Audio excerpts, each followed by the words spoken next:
Blog Talk Radio. Blog Talk Radio. Welcome to RetroUnlim.com. The only site for everything retro. The Retro Unlim Network for everything retro.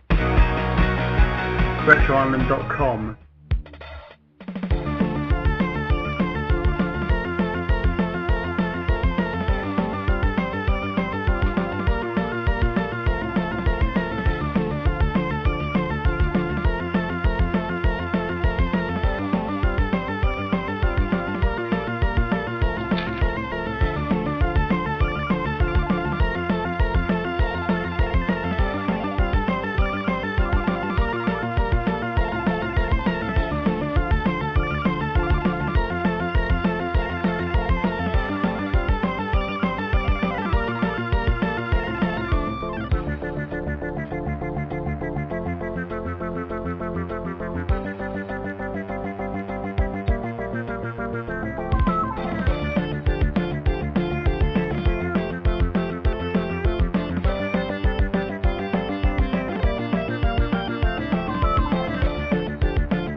Hello, ladies and gentlemen, and welcome to a rather birthday-fitting episode 58 of I Got Gameplay. Yes, the moon, the stars, the universes, and the dark clouds have all come as one and have lined up so that on this very special day of I Got Gameplay, it is my birthday. I'm just turned 45. No, I'm joking, it was 32, but still. Also, speaking of birthday wishes today, we have a very huge show going on because we are talking everything Zelda. And yes, the reason being because of the awesome Samantha Jennings suggested it, and we decided to roll with the punches, of course. So let's introduce the panel of hosts that we have with us today, of course, making sure that we have everybody here with us.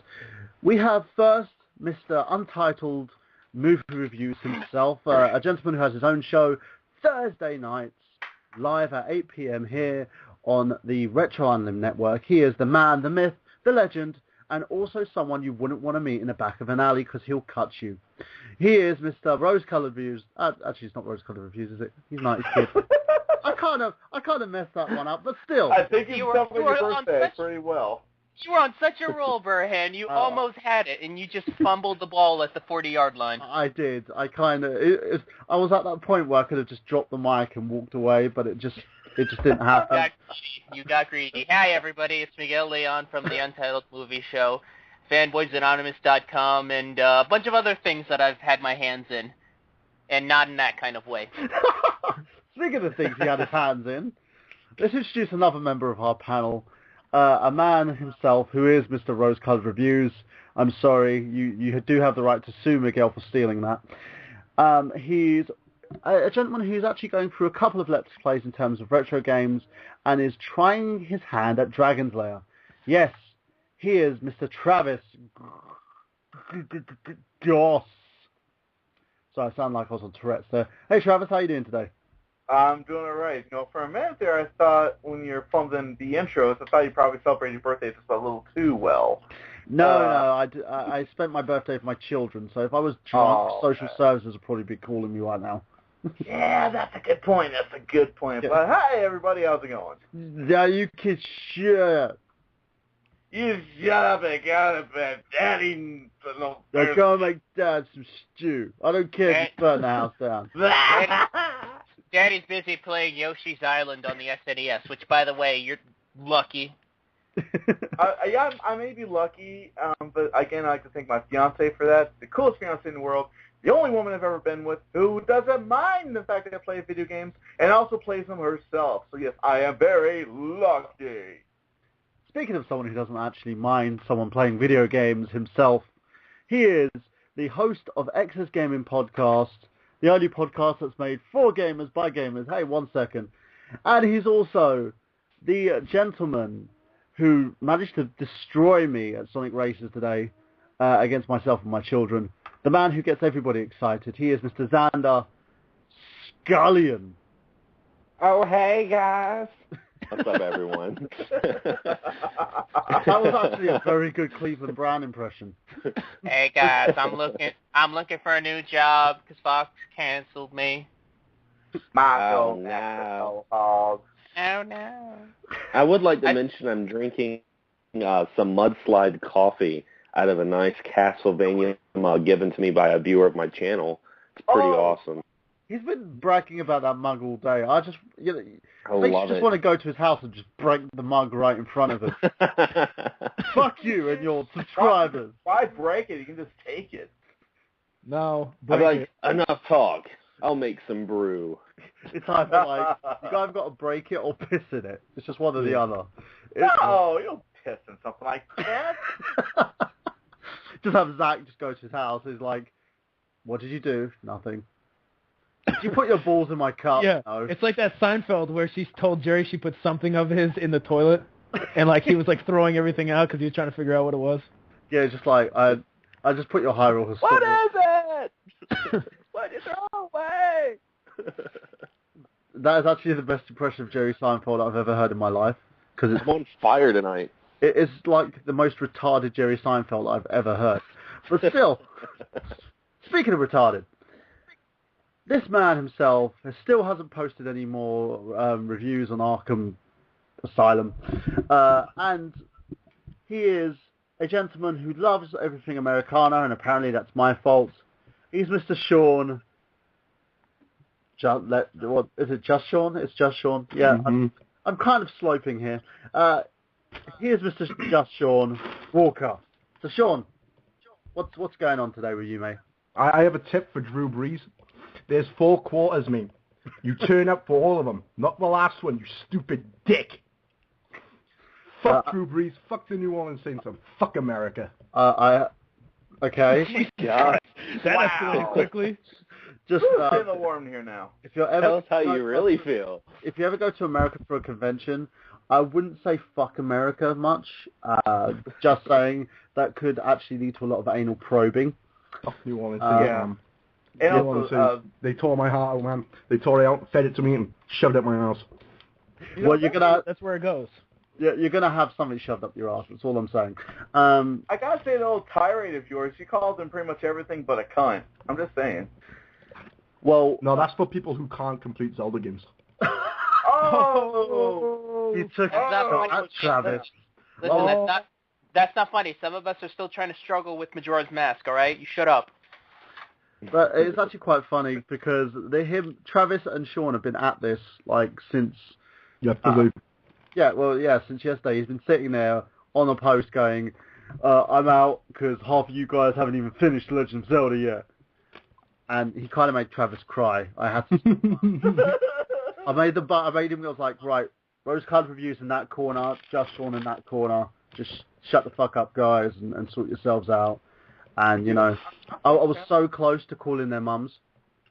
I was halfway tempted to delete my Wind Waker HD file and start from scratch from Let's Play, just a heavy cannon. But the whole Let's Play would be just Travis just going, yes, Sean, you see, I'm playing the game. I'm playing the game, Sean. Still hasn't completed it, though. But I will tell you, I was just going to say, but to be fair, his very first Legend of Zelda, I came very close to beating it, and I couldn't do it, and my late brother had to finish the game for me. Now hold on, did you beat the game or did you complete the game? Because there is a difference. Oh, I see what you mean.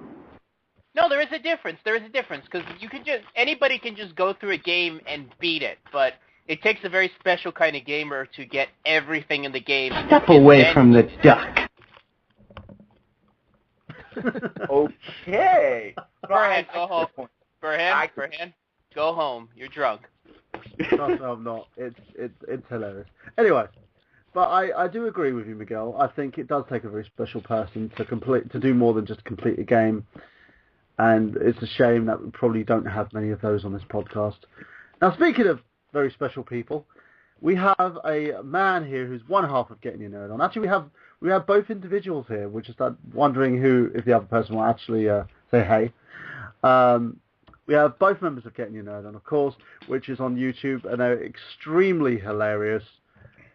The first person we have He is the man who wears no pants when at doing Skype job interviews, and generally when he's on Skype in general, which is kind of weird especially when he's at friends' houses, and kind of ends up in a coma half the time. He is the man, the myth, the legend, Mr. Zach Luthor. What's up? Are you wearing pants today? I am, but... Well, hang on. We'll get to that but in a minute. I want to say, okay, we got all these kind of anniversaries going on, birthdays. I have an anniversary that I got to talk about today. Oh. I finally completed a bucket list game, a game I wanted to beat before I died, and that was Tetris DS. I finally got to level 20 and got all 200 lines, and I finally beat it. And I beat it today while I was dropping a deuce, so. See, toilet gaming. Toilet gaming. So yes, I can die happily now. I would die happy if I won the lottery. That'd be awesome. Actually, no, I wouldn't, because you'd end up like, I won the lottery, and then you're dead, and then you can't spend it, and you'll be sitting there crying. You'll be up there, and like, if there is like some corporeal entity thing, they'll be holding you and say, look, everyone's going to spend your money now. It's all going to charity, and then you cry and cry. It's going to drugs. It'd be like that one person that passed away on that Wii contest about holding your Wii. Oh yeah. She apparently drank a lot of water and didn't urinate, and she held it for so long that she actually died from it. Yeah. Yeah. Lol. Don't laugh. Do you know what would be ironic? If she actually died on the toilet. Just dying on the toilet is the way to go. That's the way I always do. No. For me, dying whilst having sex and eating the most disgusting thing you could even think of. But the tinner? Yeah, the tinner. That's the way to go. That's it. Sex in a tinner. And speaking of Christmas tinners, we also have the other half of Getting Your Nerd On. She is awesome and can probably kick our asses to no affiliation. She is the lovely Kyla DePietro. She can probably throw a ball like Drew Brees. Now, probably not going to answer us because she's probably busy working or some other stuff. So, Kyla, if you're around... No, there you I'm here. Hey! Yes. What are you up to? You caught me. Yep. Not much. Kind of working, actually. Ooh. But not really. Not really. That's great. To Kyla's boss, she's not really working. Yeah, well, that's the thing, is I am the boss, so I'm not working. Oh, you are the boss. That's easy. Like a bow.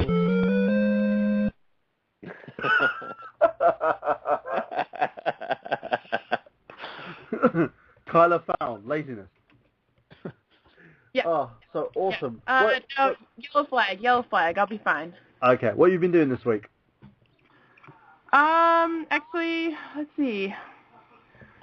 I started playing Tomb Raider 3 again, just for funsies.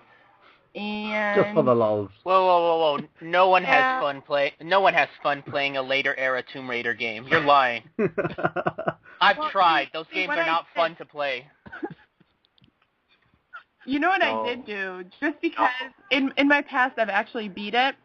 So I was like, I'm going to do? I'm just going to screw around. So I used the codes, made it all the way through the game, so I have all levels available and all weapons available, so I can just toy around and have a good time instead of being miserable trying to, I don't know, relive it. Huh? Yeah, being miserable trying to actually turn in the game. Yeah. Yeah. Sounds like Miguel's had very fond memories of that game. I used to love that game. You know what? Look, I one of the demo discs I have for the Dreamcast has, I believe, Last Revelation on it. So I tried playing it, and I'm sorry, that game is just not good. It's impossible to control. I don't understand how. Look, I can understand how the first two games sold, but those last 3 games they had, which are basically just repeats of the same game, I don't understand. I have my grievances with those games. Back then, they had to put out like a game a year. It was almost like the Call of Duty like concept where a new one gets dropped every year, and like they literally had just running out of shit to do, and like they eventually, I think in the very last one for the PS1, they actually just killed her. I think like it's like all a flashback or whatever, and because they literally just ran out of ideas and stuff. But didn't they like bring her back to life afterwards or something? Well, yeah, I mean, some other company probably started, or other people who weren't like burned out on the thing. Actually, they did bring her back for Angel of Darkness, and that flopped. And I believe for Legend that was actually handed by Crystal Dynamics, the Legacy of Kain people. Yep. Which I love. I love that game. Yeah, I actually started playing that one again too. I wanted to play both of them at the same time, mostly because I started playing Baroque and I wanted to shoot myself, so... That'd be hilarious, you're playing both of them at the same time. She's got multiple screens.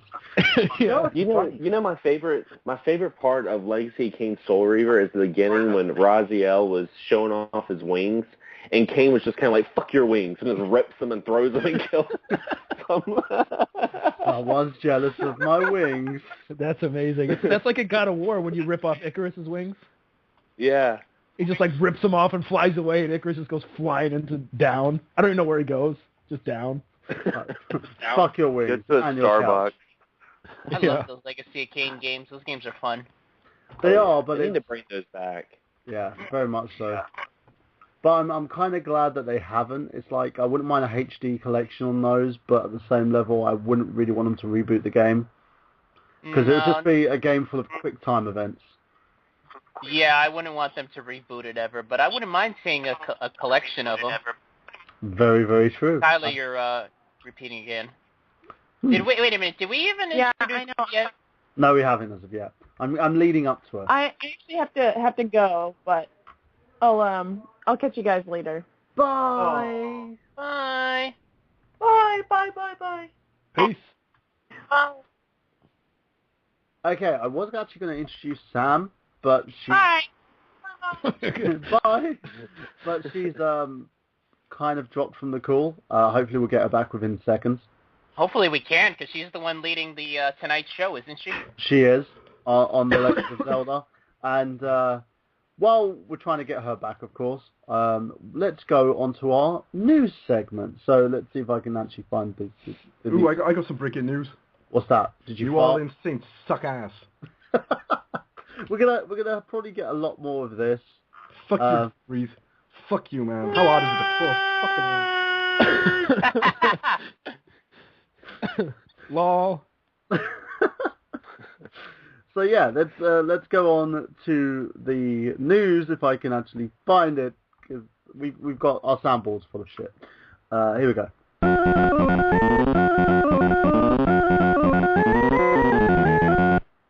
So Sean Walker, what's in the news?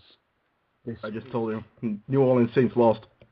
Yeah, I mean gaming stuff. We don't want to hear about your... No one cares about the football thing.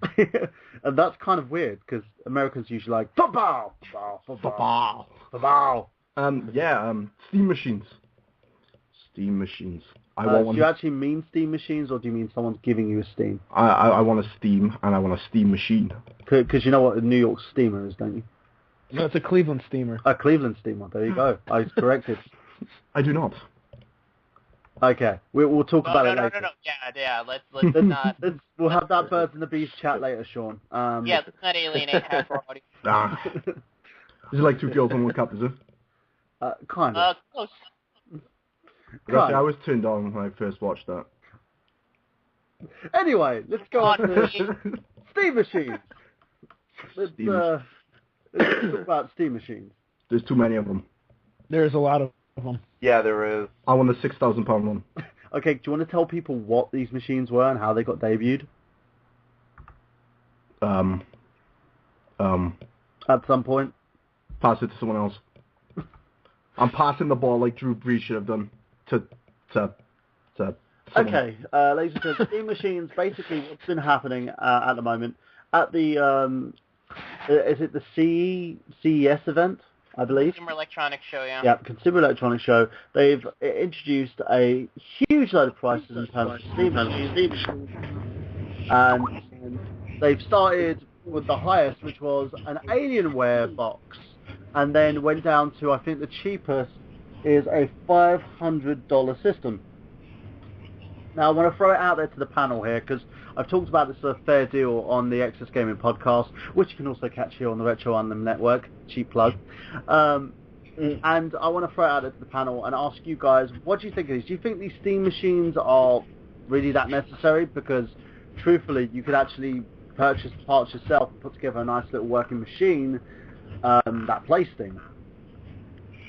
Anyone who's savvy enough to use Steam as an OS is already going to have their own computer already built to fully utilize Steam. I don't know who they're targeting at this point, because with the price tag like that, they're not targeting the common folk. You know, and like I said, if they're trying to target the hardcore that would use Steam, they're already hardcore enough to use Steam. They'd probably have a computer already built that can handle the system. So I don't know who they're trying to target with this business move.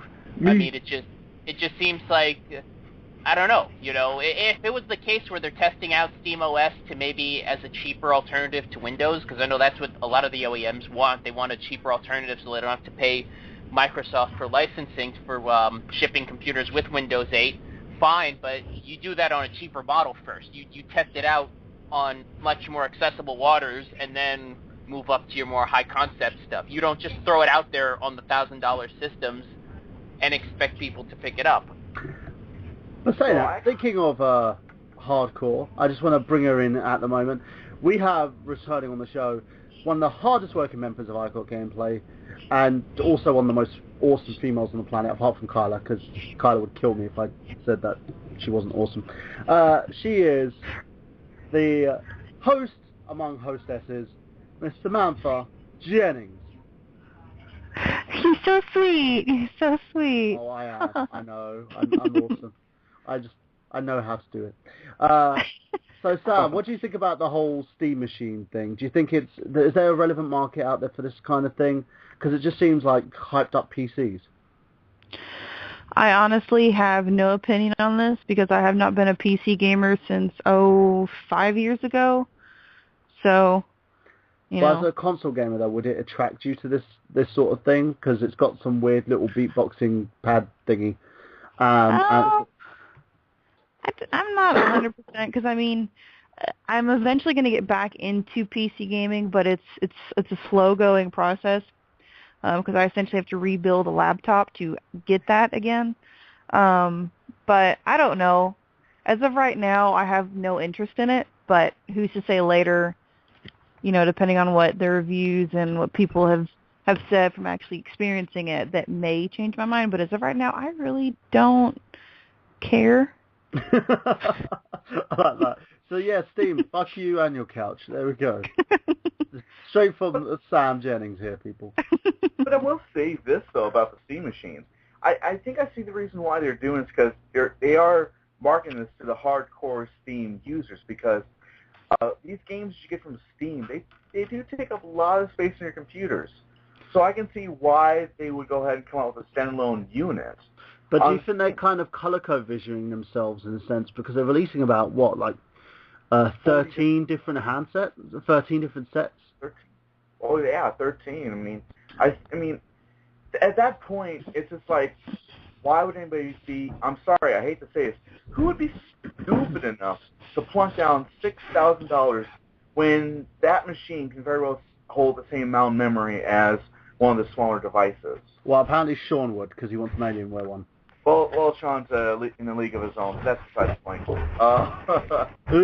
Zinger. I'm just messing. But, listen, the way I see it, if you're spending $6,000 for a pre-built PC, you're doing it wrong. You don't spend $6,000 for somebody else to build you your computer. You spend the $6,000 and you build it yourself.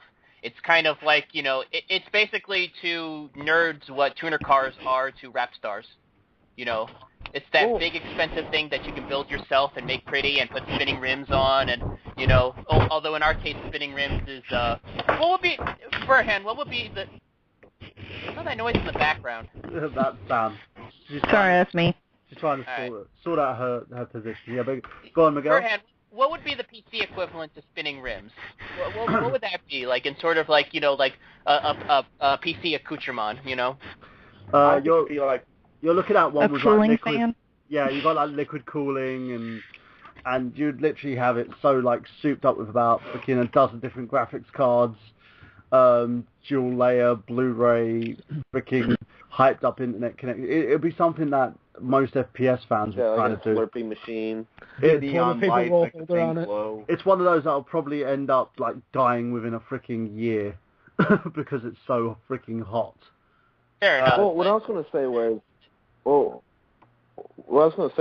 when I first heard about the Steam box, I was very attracted to the concept because I've always wanted to get into PC gaming, but I'm more of a console player, so I don't know too much about PC gaming.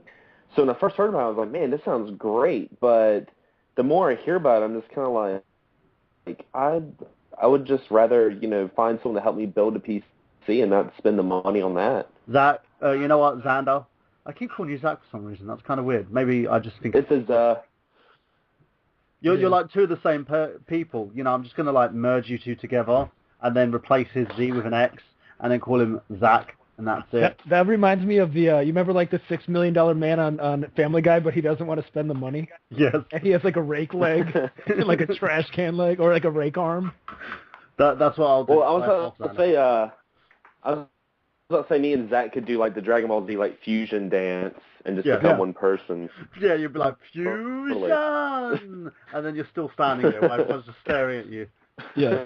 Like that kid on YouTube who...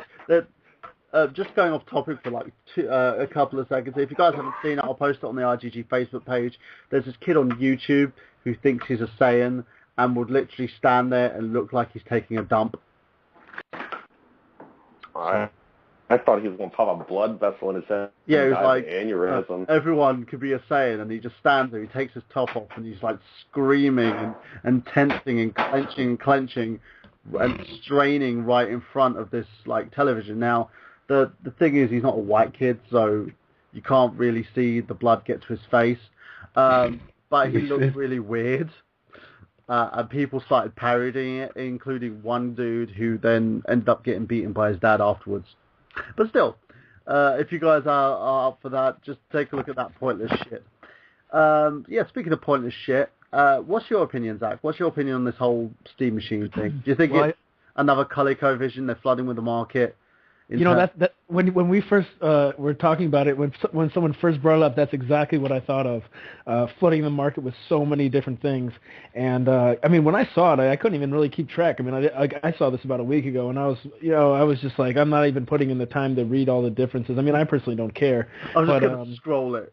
Yeah, but yes, it's too many things. I don't know how anyone's going to keep this stuff straight. It really big. It was like Sean, were you picking the Alienware one just by brand, or you liked what you saw like on the specs? Oh god, no, I'm not going to get the Alienware one. Fuck that, that's low end. Then no one is talking about anything. Whatever. So I don't know, like, if people are going to buy just because of maybe they like a specific brand or what, but I don't know. There's too many things. I don't know why they did this. And first of all, even 500. Okay, so you have like PlayStation 4, which is $400, Xbox One, which is $500. You can even go to 100 and get the Ouya or Ouya, or however the hell you pronounce the thing. But I think 500 as a starting point is pretty high. Didn't they also release like the apps for Steam on televisions now as well? So what's going to make me want to? If something's really accessible, like I can go on a PC, I can go on a television and use the app. Why the fuck am I going to buy your machine? What is so appealing about this thing? I have no idea. I think the idea of a Steam box in general is a good idea, and I like the fact that they were doing this and kind of putting themselves, even though it's still like a PC type idea, but in the idea of like a home console, I think was a great idea. But when I heard about this, I was just like, stupid, too many things. They're gonna ruin it. Well, I wouldn't say it's going to be a bad thing, because when you think about it, a lot of people are confined to playing Steam games on their computer, and I see why it could be a good thing to have the chance to play these games on a bigger TV, which is pretty cool. Now, of course, you can still connect laptops up to your monitor, your LCD HD TVs. I can see that. But, this might be a good thing. I think we're just, kind of harsh on it right now because of the different flavored varieties of the system. Yeah. No, what I was saying was I think the idea of a Steam box is a great idea. But what I was saying was there's too many of them. I don't know if you thought... That's true. They're kind of overkilling the system in a sense, and it's like that when you're marketing a system, like with the release of the PS4, the Xbox One, the Wii U, each individual system had to have something like a gimmick that would draw you to that system. The Wii U being tablet, the PS4 being the lack of third-party support at the moment, the Xbox One, the ability to watch anal porn. So you've got all these like little things that attract you to these consoles. What attracts you to a Steam box that you can't already do on a PC?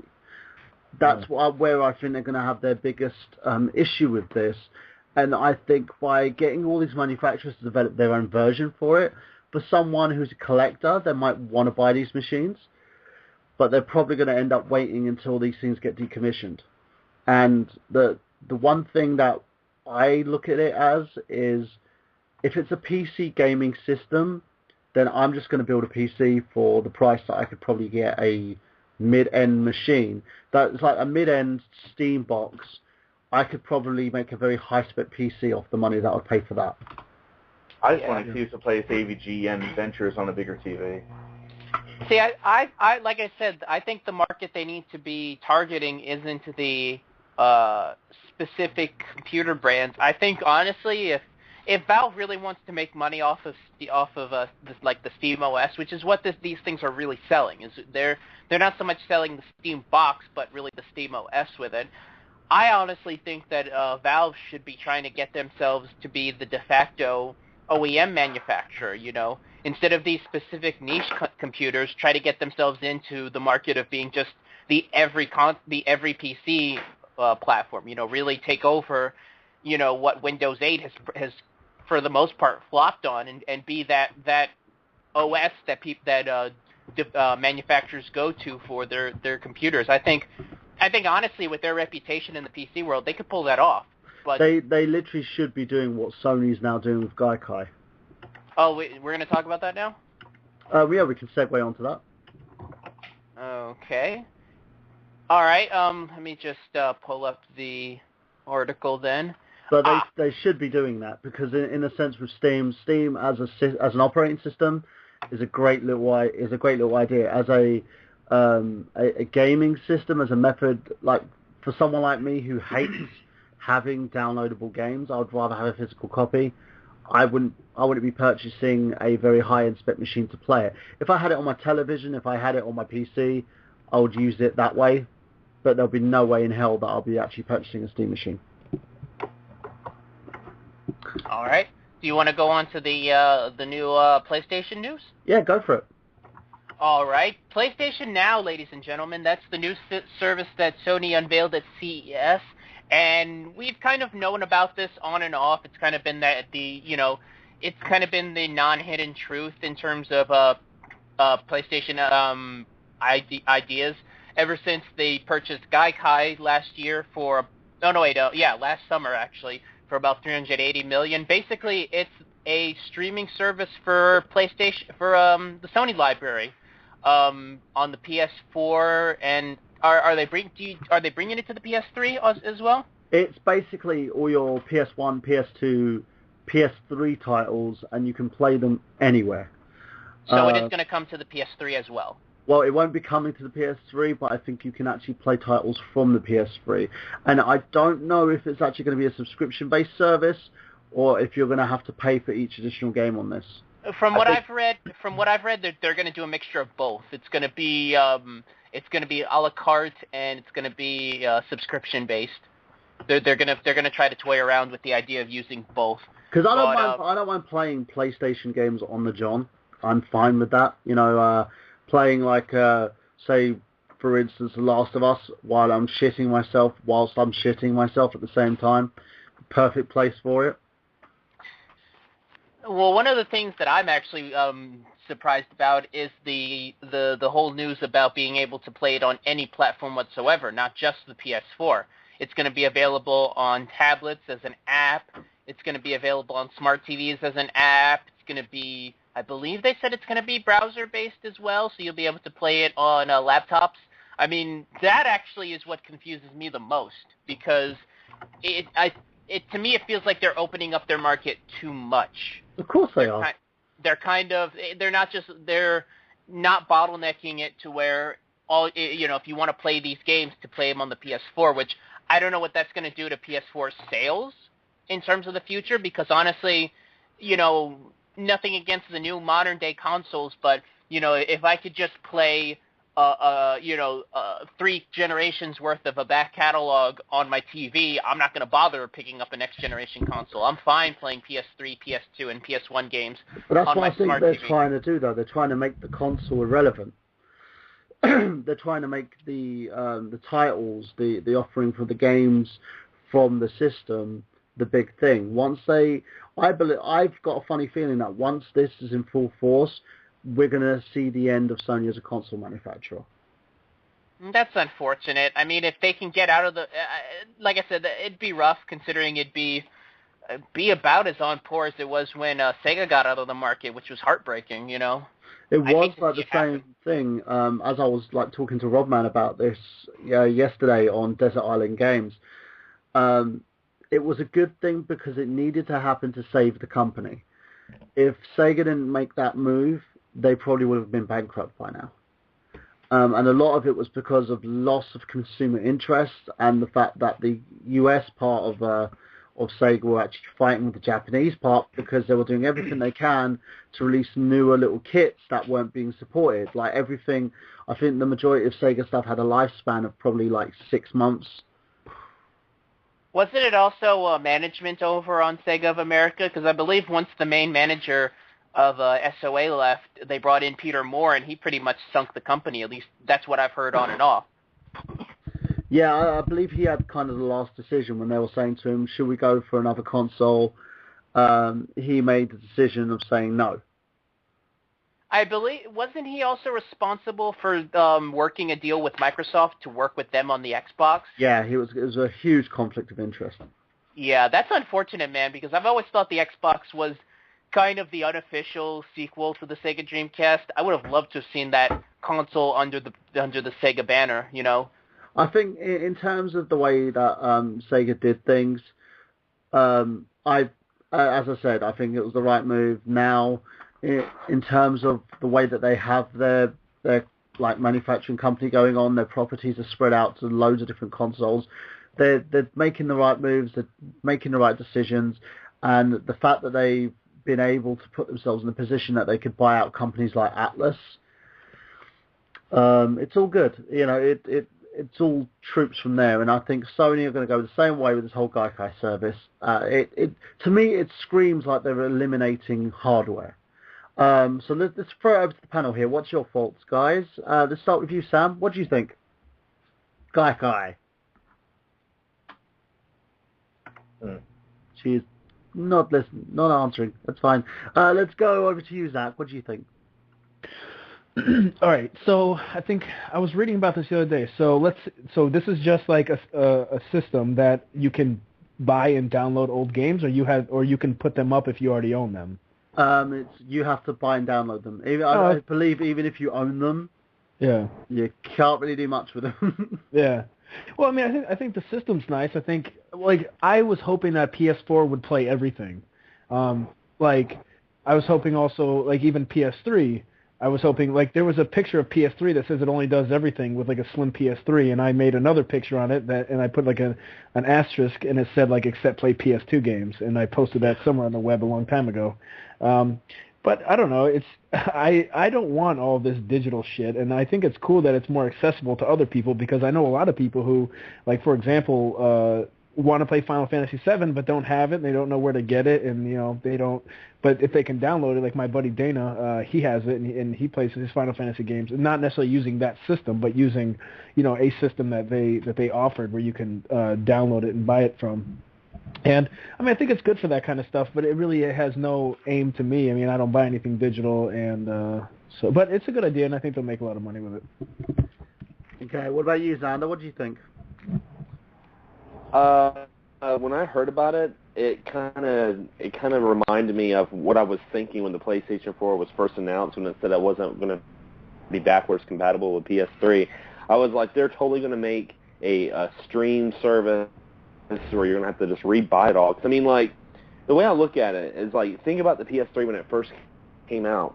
It was, I mean, it played PS2 games, and then the bigger the hard drives got, all of a sudden the PS2 games disappeared, and you couldn't play them, but miraculously we started having HD remakes being sold, and I'm kind of mixed about it. Like, one side of me is like, you know, it's cool because people can play these games that never had a chance to play them, but at the same time, I'm like, why? Why are you doing this, you know? And you can just make everything backwards compatible, and there you go. But I don't know.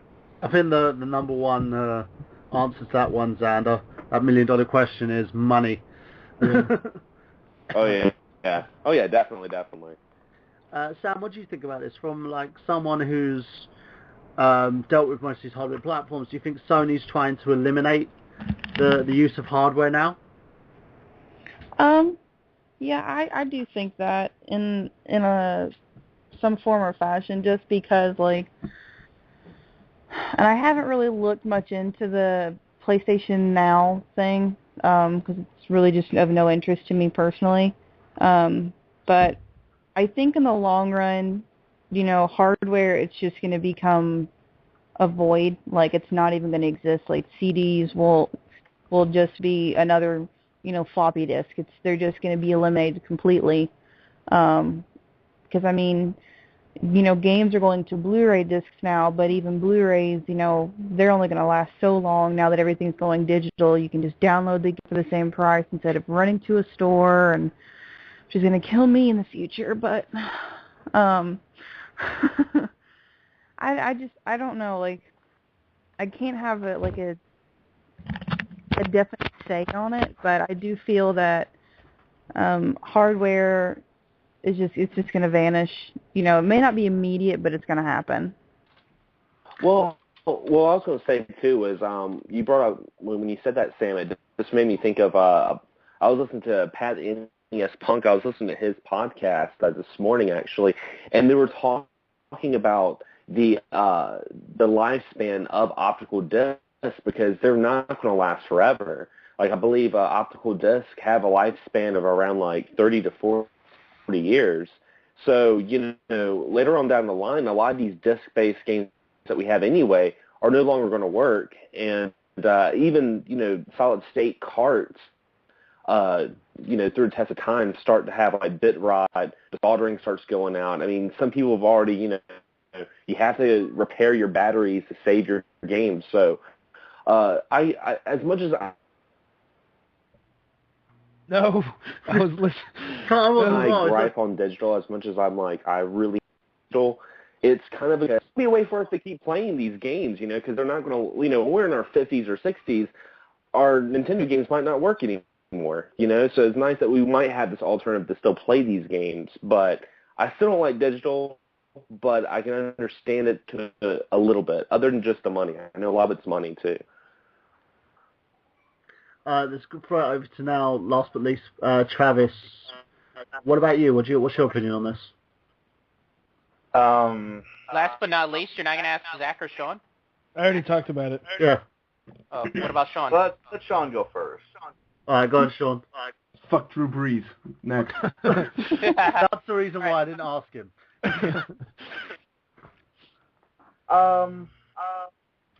That's a great question. Because the thing is, I want to get a PlayStation 4, but at the same time, I really want a system I can play my PS2 games on, because right now, all my games are sitting on the shelf, cannot be played whatsoever. Xander, I think you're echoing. I'm hearing it. So what now? Xander, you're echoing. I'm hearing Travis's voice coming out of your end. Oh, man. Sorry about that. Okay. All right, how about now? Is Travis in your house? Is he doing, like, the podcast in your house somewhere? He's doing a rose-colored Let's Play right now. Yeah, it's like one of those horror films. He's in your house. He's doing a Let's Play. He's touching your shit. He's playing Dragon's Lair, and he's oh my sucking God, no! And all right, I'm sorry, Miguel. What were you bringing up?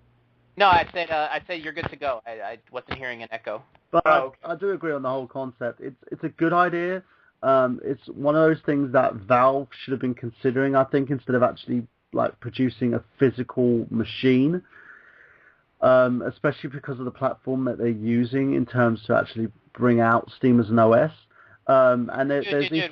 We're talking about PlayStation now. No, but I'm kind of segueing onto both. I'm kind of answering both questions at the same time.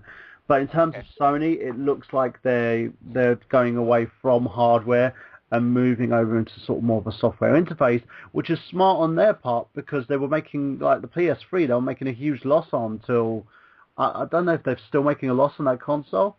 The PS4, they're even making more of a loss on it. You know, they're trying to conquer a market that they really, as a console developer, haven't been that relevant in. You know, they've been kind of a niche developer, but not really in terms of the way that Microsoft has been with their Xbox platform, or the way that Nintendo has been with its own platform, because they kind of find their own audience in a sense.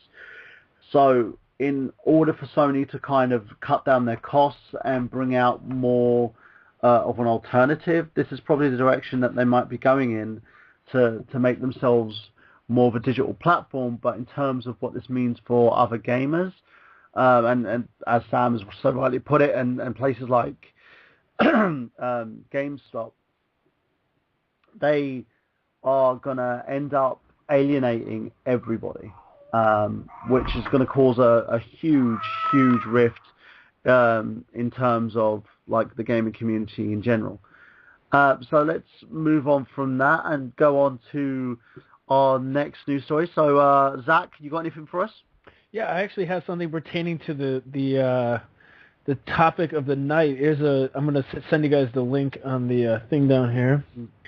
And this is an article about a guy who plays video games with his feet, and this is an article talking about how he beat Ocarina of Time. And I guess there's 20 videos, and they're about 30 minutes each. And he so beat he plays Ocarina of Time with his feet. Yeah. So like if you click that link that I put down in the thing, so if you watch the video, it shows the screen, and then there's like a picture-in-picture that shows his feet. So, and it was explaining down here that, you know, some people, due to maybe deformities or a loss of a limb, will learn to play with, you know, their feet or other ways to play than that are traditional ways. This guy, he's not missing any limbs. He just plays with his feet, I guess. So basically, he makes us all look like a bunch of pathetic twats because he can beat a game with his feet, where Travis. probably guys like Travis can't even complete the game with his hands. Well, yeah, Wow. but here's even one more. The first comment is a picture of a guy who's beating Ocarina of Time, and he's blind. So I mean, oh wait, hold on though. To be fair, let's be fairness aside. He is using a modified controller. It looks like he's using the Wii U controller to play Legend of Zelda, because it's not an N64 controller. Oh yeah. He's using the Wii U power or pad or whatever they call that thing. You know what? You want to really impress me? Try playing the N64 pad with your feet. I guarantee you can't hit the Z button. I can play Ocarina of Time with one hand on the N64 because, you know. What is the other hand doing? No, I don't want to know that. I broke my thumb. I'll swap my other hand. I don't want to know why you broke your thumb. This is going into sort of unknown territory. Some people break other things. He ends up breaking a thumb. So Travis, how does that make you feel? I feel kind of silly now, even mentioning that I've never beaten a Zelda game. Everybody's taking the piss out of me tonight. We're not taking the piss out of you. I'm just saying, a guy plays with his feet, and you're probably going to sit there and like, that's it, I'm shutting down rose-colored reviews and Let's Plays. I'm done. He plays with his feet. But you know what would really impress me? If someone could actually beat the game with their knob. That would be hilarious. You know what? It's funny you should mention that. Oh my god. Yeah, is that the next Let's Play? After I get done with Yoshi's Island, I might just try to play, probably play A Link to the Past with my dick on the controller. Just sellotape it. Sellotape it to the thing. At the moment, I'm at half-mast, and I'm trying to defeat the game. No, it's gone floppy again. Damn it! Wait, Just wait till we get to Lon Lon Ranch. It'll get back up again. Don't worry. Yeah. Well, wait till you see Epona. Yeah. Well, okay. We're holding you to that. We're waiting for that next exercise. And, you know, you're on Daily Motion as well, so it's the right platform to do it on. You'll just be swinging it around going do-do-do, do-do-do, do-do-do, do-do, do-do-do, do-do. And, but yeah, so let's go to you, Xander. What do you think? Does it make all your years as a gamer relevant just by someone can play it with their feet? No, I think it's awesome. I actually knew about this guy a couple of years ago because he was a guest on All Gen Gamers, and the first game he actually played with his feet was Toy Story for the Sega Genesis. Oh, nice. That was the first game he played with his feet. That game had good graphics. Oh yeah, it was a fun game. But yeah, I think it's awesome. I think it's awesome if someone has a handicap and they still want to game, they can still do it. I mean, that's pretty cool. Yeah, but for me, I've got my feet can pick up change. I've got kind of like ape-like feet. It's weird because my toes are like fingers. So I could pretty much try and train myself to do something like that. But in the same level, it just seems like too hard work. I just imagine you knocking over a whole box of change and just picking it up with your feet. I've done stuff like that as well. It's like, say if I'm walking somewhere, if I'm like barefoot in the house and a wrapper drops on the floor, I'm that lazy that I won't bend down to pick it up. I'll just use my feet and just pick it up, put it in my hand, and just pop it in the bin. That's amazing. Before people were just like, oh my god, that's awesome. Now they're like, try and do it with your knob. Go on. Yeah. Okay, 1 second. No, it didn't work.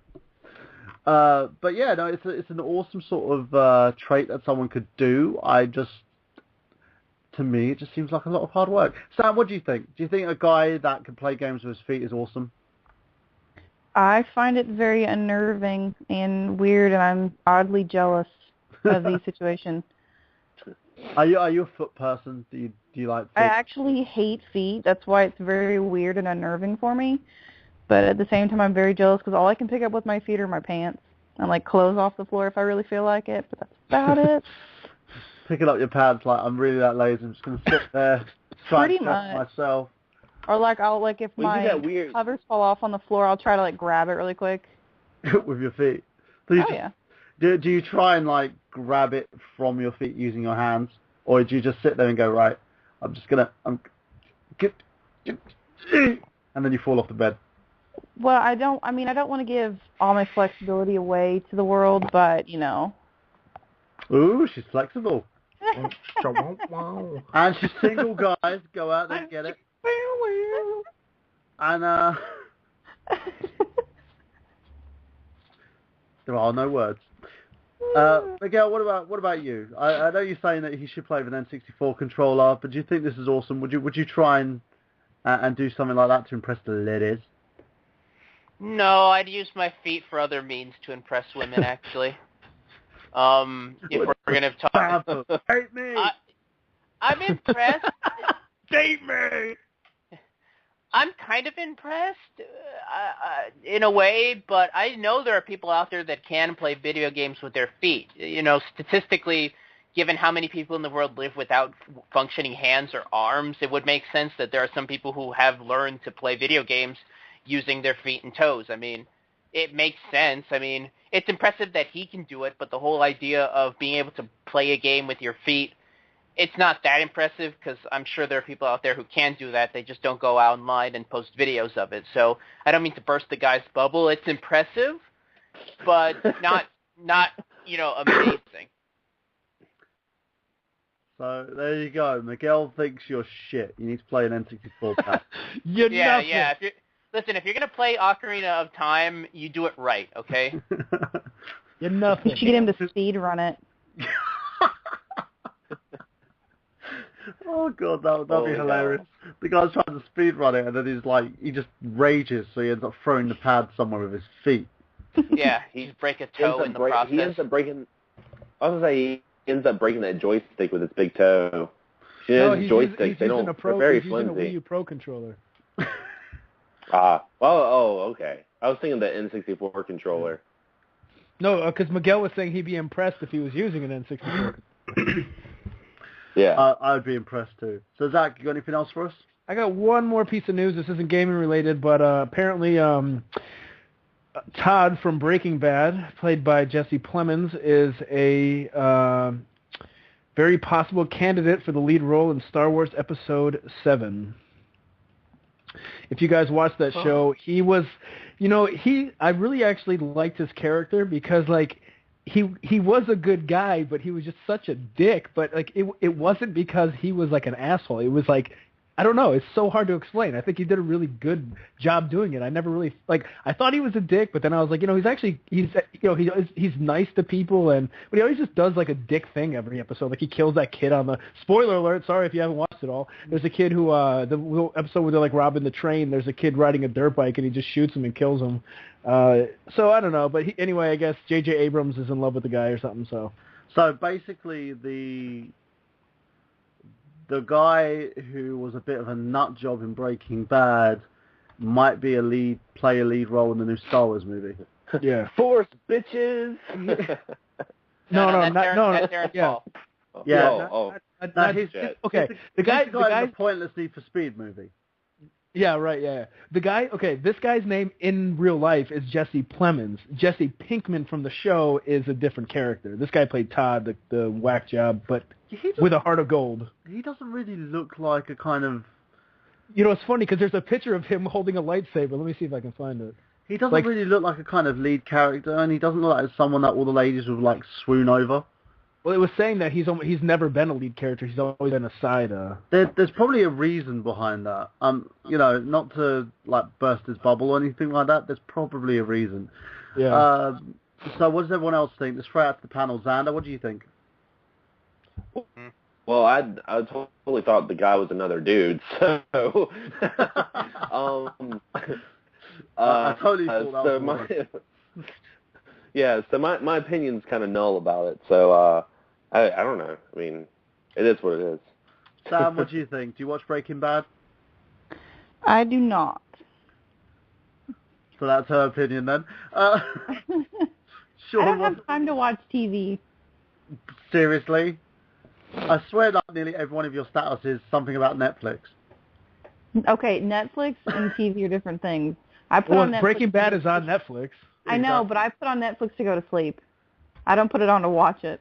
So you probably watch bad movies, like apparently in Miguel's example, Face Off.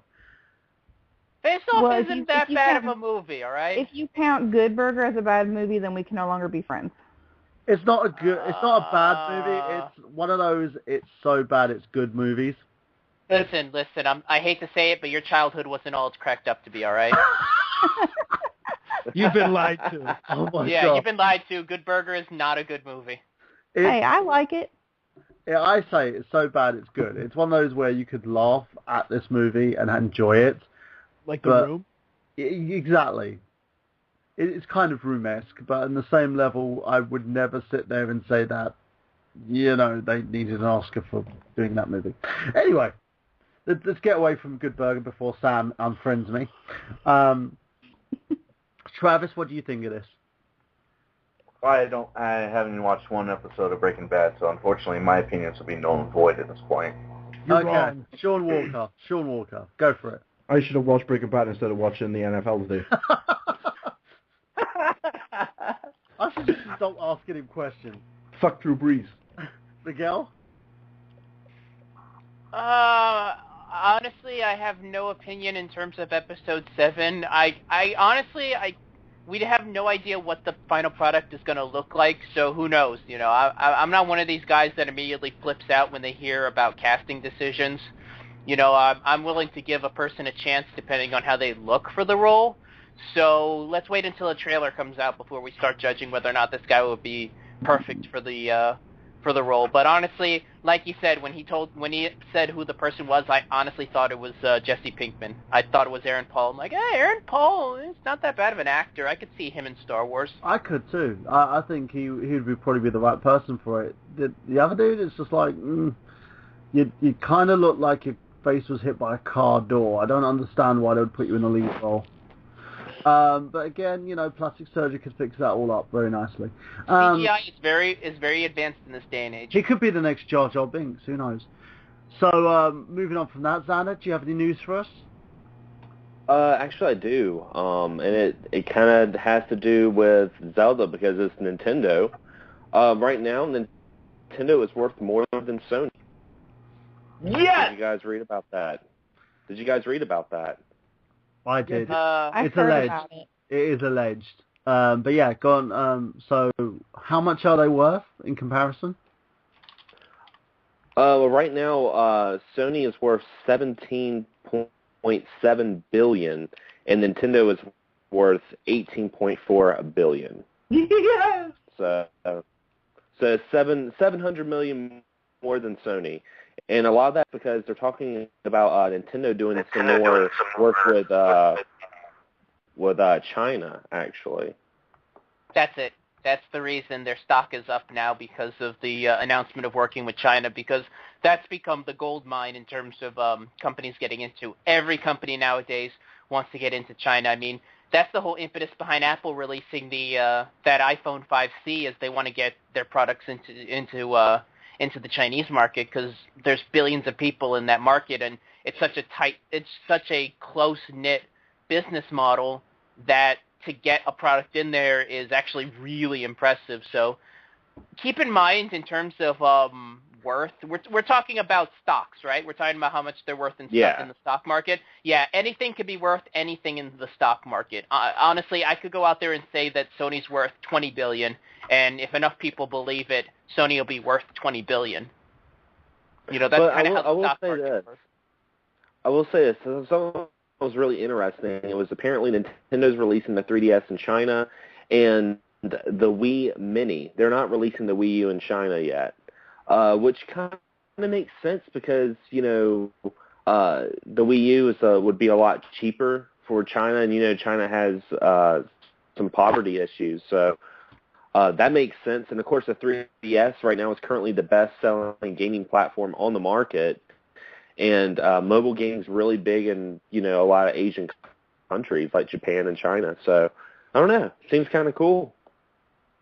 It does in general. And I think, at the moment, China is like the good-looking woman that everyone wants to get into. So, they're schmoozing her. Yeah, they're kind of schmoozing her, taking her out for dinner, buying her all nice things. Hey, China, how's it going? So it's a real positive for anybody that can actually get into that market. And kudos to Nintendo. I think, in a sense, they're doing what they do. They're not conforming for anybody, and they're making sure that they get the job done. So, but you will hear, it's like me and Xander frequent a forum called the Nerd Haven, and the amount of venom people spew about this article is like, that's bullshit. It's ridiculous. Nintendo aren't freaking more profitable than Sony. Fuck you. That's literally the whole argument. It's like you can't sit there and people don't look at figures. They're like, Sony for life. Fuck you and your family. Sony for life. This is popular to hate on Nintendo. I mean, it's just what it is. It's a cool thing to do. Well, to quote William Dafoe in Spider-Man 1, people want to see you rise to the top. To paraphrase William Dafoe, because I'm completely ruining his quote, but some people want to see you rise to the top so they can see you fall. That Nintendo was the biggest name last console generation with the Wii. Now it's like laughing at the smart kid because he failed the test. The Wii U isn't performing as high as the Wii is, so people are judgmental about it. It happened to Sony with the PS3. When the PS3 first came out and was trailing behind the Wii and the 360, people were like, oh, Sony's dead. Blu-ray's going to be a failure. Well, we can actually see the reason behind why Nintendo did what they did, and it's a smart move in terms of the Wii U. The fact that the company itself has managed to now catch up to like Sony and Microsoft in terms of its core titles. They've got a lot more games coming out. It's a good thing, and Nintendo's going to probably have a very good year in 2014. So let's throw it over to the panel here. Does anybody else have any other news for us? I do. All right, go for it, Miguel. No, this needs to be said, though, because it is probably the most anticipated sequel to a video game in history, and I think you all are going to be very, very happy to hear. Is it Burger Time too? No, it's greater than that. Shaq Fu 2. What? No way. Oh, yeah. Oh, yeah. Shaquille O'Neal recently did an interview with GamerFit Nation, which I believe is I have no idea what that is, but they asked him about the possibility of seeing a Shaq Fu 2, and he said, yes, we're actually working on it right now. It looks great, and you guys will be, wait until you see it, was basically his ending phrase. And at first, people thought it was a joke, but the company that runs his website, Mine Oh Mine, actually filed a trademark last year for Shaq Fu 2. So there is a chance, from what he's saying, that they are making a Shaq Fu 2. Sam, kill me now, please. Just kill me now. I will go on record and say that I actually like Shaq Fu. No shit. I actually like it. Just use your feet, Sam, and strangle me. Strangle me to death. It's one of those games. It's one of those games that people love to hate, and it's like the black sheep of fighting games. But it is bad. But at the same time, I like playing those games that are so bad. It's like watching a bad horror movie. You just laugh about it. You don't take it seriously. Say that to the New Orleans I'm Saints. excited. Go on, Sean. Say that to the New Orleans Saints. It wasn't funny. Oh, it was awful. Oh, you Tonight's show is sponsored by Sean Walker's Rage. So yeah, Sam, what do you think of this? She's speechless, apparently. I think she is. I think it's just ended her life. She's just like, oh my god.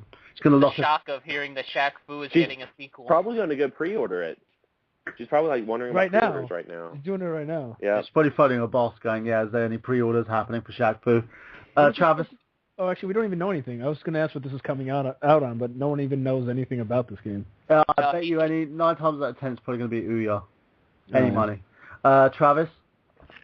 I'm actually on eBay right now. I'm going to purchase a copy for the Super Nintendo because I got the version on the Sega Genesis. Dude, the shipping you're gonna pay on that game is fucking too much. It's like that game is worth a penny. I don't give a damn. You even paying $1 for the game plus shipping is too much. What's that? Yeah, dude. In all seriousness, I saw 2 copies at my local flea market. Just find a flea market in your area and pick up a copy. And they will probably pick up a copy for you, and you just pay them the balance. Yeah. If someone, I'll just throw this out there. Anybody who's listening and really wants so badly to part with their Super Nintendo version of Shaq Fu, send it my way. I will do a 3-part Let's Play of that game. I'm saying it right now on the show. If I have to write it in blood, I promise you, anybody sends me a copy of Shaq Fu for the Super Nintendo, I will turn it into a 3-part, 20-minute episode per part of Shaq Fu for the Super Nintendo. Mark my words, I'll do it. Why don't you just use an emulator? Fuck the emulator. I don't emulate. I don't pirate. Oh. It's got to be an actual copy. Travis? Well, you said Travis, whatever. I use an emulator all the time. I emulate all day, man. All good. Yeah, go on. But I don't do that. It's got to be an official copy. Well, just do the Genesis one then. Well, you have that. Go on, Xander. No, but the Super Nintendo one looks prettier. Oh, God. It doesn't matter. It's like saying this turd is nicer than this one. It's all turds anyway. It is I true. know, but I'm serious. I'll do it. I saw that game at a charity shop for like $2, and I thought that was too much. Yeah, exactly. You could probably buy something and be like, yo, can I just have Shaq Fu? I bought something at a store, and they had a copy of Blitz, and I was like, can I have that? And the guy just gave it to me. So, like, those type of games, though, like, not that Blitz is a bad game, but, like, ones that don't have any value, they normally would just be like, take it. They're not going to sell it. No one is in the market for Shaq Fu. Apart from Xander. Apart from Travis. I'm going to try. Here it is on eBay. It's $16 complete with instruction booklet. I'm going to buy it live right here on the show right now. Christ, dude. And speaking about stuff that just doesn't need to happen, and poor decision Well, choices. Go on, I was Dada. going to mention one thing. Everyone always talks about Shaq Fu, but no one talks about Michael Jordan Chaos. I actually like that game. I like that one. Well, that game is Michael not bad. Jordan. Michael Jordan. It had the coolest cover. Dude, I love it. It had the coolest cover ever. I bought that and I liked that game. I thought it was good. Yeah, but kind of like Shaq, though, is a bit of a media whore. It's like when you think of Shaq, you think of, I don't know, Kazam, Steel. His rap career. Yeah, and everything he decided to whore his face out on. So when you see Shaq Fu, it's kind of another one of his things that he's whoring himself on. And hey guys, making the Shaq Fu. Yeah, I think it's the arrogance of the title. Like his name had to be in the fighting style or whatever the hell it's supposed to be. Hey, I know my own variation of Shaq Fu, and it's called Shih Tzu. I was reading something about Shaq Fu and Michael Jordan Chaos in the Windy City. And the reason that they were not in NBA Jam or Tournament Edition is because they were going to go and make their own game, which we know what came out. We're going to make our own game. That's not technically true. Oh, no? Okay. What is it? Why were they not in NBA Jam? Actually, Shaq was in NBA Jam. He was in the arcade version, and he was originally supposed to be in the console version, but I believe he was asking for too much money to be in the console version because it was a completely different contract than the arcade version. Yeah. So they left him. They didn't even take him out. Technically, he's still in the cartridge. If you hack the home console versions, he is technically still in the game, but they made him inaccessible. But he was technically in the arcade version. And the same thing with Jordan. Jordan was just way too expensive at the time. I mean, it's Michael Jordan. That's why it took him until the mid-2000s for EA to get him for NBA Live, I believe. Or no, wait, was it 2K or Live that he made his console debut? Jordan. Oh, Space Jam. No, not Space Jam, but for a licensed NBA game. Because there was a long time where he wasn't available in any. That will always be a licensed NBA game to Zach. Yeah. I actually just saw. It's funny you mentioned that. I actually just saw the Game Grumps versus where it was JonTron and Ego Raptor playing Space Jam. Ego Raptor's PSN name on on the All-Star Battle Royale versus episode was Ego Factor. That's an amazing PSN name. I know, I've been trying to get a hold of Darkside Phil quite recently, and all his names are just pretty much the same thing. It's darksidephil@hotmail.com, Darkside Phil on PSN, Darkside Phil on Xbox, Darkside Phil on Wii. But saying that, same thing for Xander Scullins, everything's like XS. So that just shows how awesome Xander is at promoting himself. That's probably why he has so many subscribers. People are like, I know that name, let's follow him here. Just like whip someone's ass on Sonic Racers. Now you must subscribe to my YouTube channel, as per the agreement, in blood. So anybody else got a little bit, any more news? So Travis? Yeah, actually, I do have something. First of all, everybody's excited about Super Smash Bros. Coming out for the Wii U and 3DS. I'm not. Well, I'm joking, of course I am. But it's no Shaq Fu, but it will do. And while we're going back to Shaq Fu real quick, the reason I want the Super Nintendo version is because I got a 3-button Sega Genesis controller. It doesn't play with shit with that game. But anyways, moving forward, back to my Nintendo story. I really don't like the fact that Nintendo keeps throwing out, okay, this person's going to be in this game. Then a week later, it's this person. I like being surprised. But this one's not much of a surprise. King DDD is going to be in Super Smash Brothers. Oh, boo. Today. Yeah, I think we knew that. Yeah, so it's here's the thing. If you played Brawl, most of the characters are going to be in this game from that, so whatever. It's not a big surprise. But this one I'm actually pretty happy about. I know, Miguel, you're a little jealous of the fact that I'm going to be doing a Let's Play of Yoshi's Island. Well, Nintendo has just released the fact that on March 14th here in the U.S., they're coming out with Yoshi's New Island for the 3DS, and I am very excited about this because this game looks beautiful. And I does. I didn't mean to cut you off. I was just saying, the way they have the characters drawn in this game or made, it looks like it's all like claymation and all that. It looks really gorgeous, and I can't wait to play this game. So the Yoshi's Island is the Michael Burhan of games. What? It's beautiful. Does this feel like a desert island game for you, Burhan? Yeah, it is beautiful for me. It's true. I'm the most beautiful man on radio. So what does everyone else think of this? Good? Yeah, hell yeah. I think it's unfair. I think it's unfortunate that Yoshi still has to like ride the coattails of Mario to get his own game. I'm still waiting for Yoshi's Story. I'm still waiting for Yoshi's Story 2. I think Yoshi needs his own game. Surprise, motherfucker! What the fuck? You guys are dicks. I'm not talking anymore. No, because I don't know who's doing this. I don't either. Who's on the board? Yo, Yoshi already had his own game. It was called Yoshi. It was a puzzle game back in the day. And it was Yoshi's Cookie, and that's what's fun. Yoshi's Cookie sucks. Yoshi's where it's at. The one we gotta make Whoa. the egg. Okay, look, we don't want to get into a fist fight here, guys, okay? Let's just all agree that Yoshi's had some good games and some bad ones. Turn my headphones up. Because I could hear, like, Travis is like going, whoa, you take that fucking back. Now, speaking of taking something back, let's head over to our commercial break, guys, and we'll be back with today's theme of today's show, which is the Legend of Zelda series.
Yes, ladies and gentlemen, we are on today's theme of today's show, which is the Legend of Zelda series.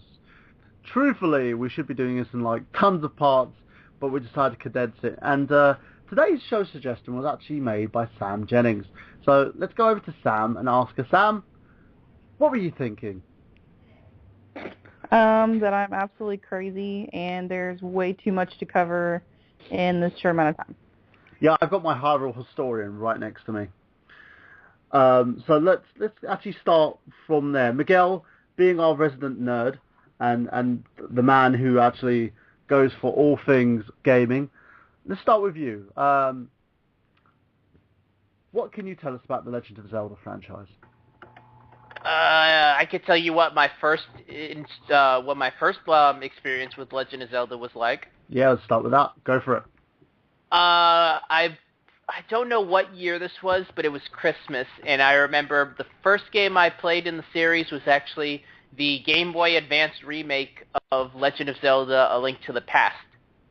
And I honestly really... No, you know what? No, I take that back, actually.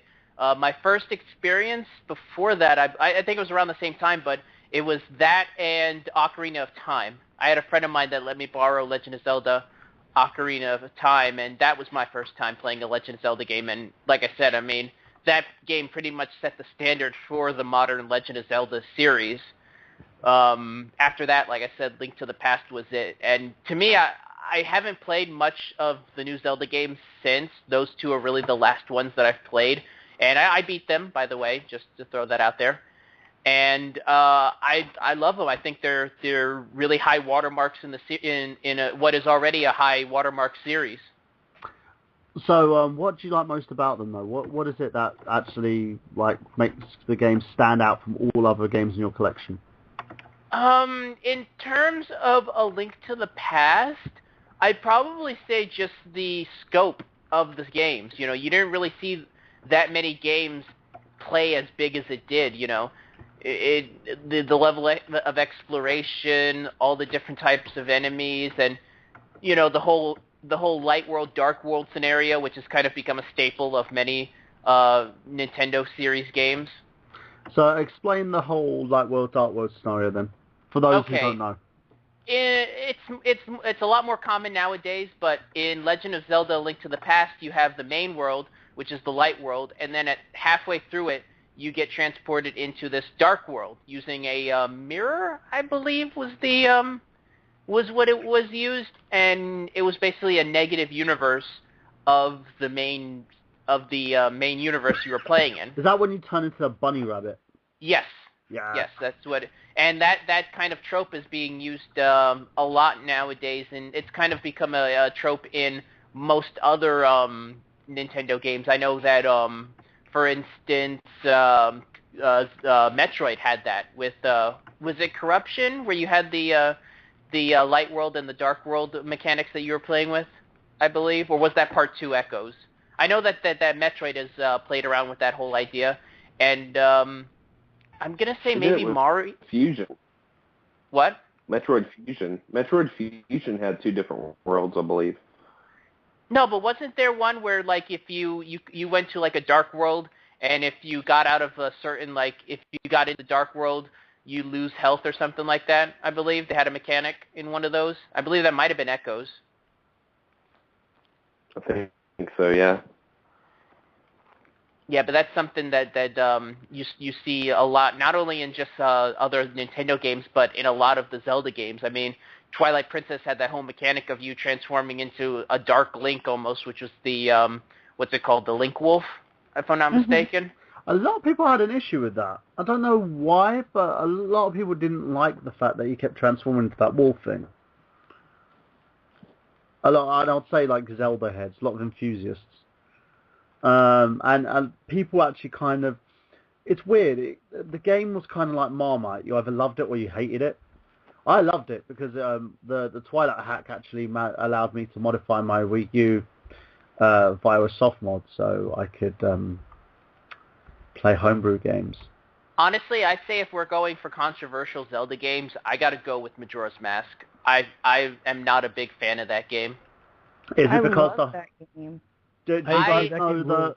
Do you guys know that? Have you watched the game theory about that? Apparently, what they're saying, and it actually is a good point. There's a rumor going around about that the game itself is actually Child Link coming to grips with the fact that he's dead.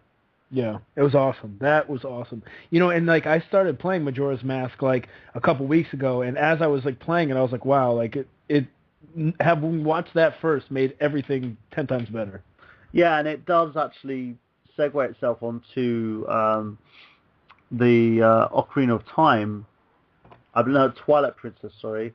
Right. Where Link's basically going with training with this demon creature. What's it called?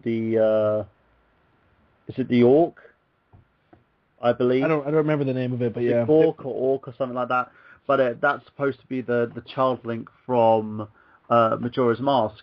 And when they were going through it, it all did make sense. It all started to make sense exactly how the character was coming to terms with it, and it's kind of shocking as well, especially for something that Nintendo always considered kid-friendly, and they put out a huge subtext like that. Wait, I don't understand. Wait, what subtext are you talking about? Because I'm lost right now.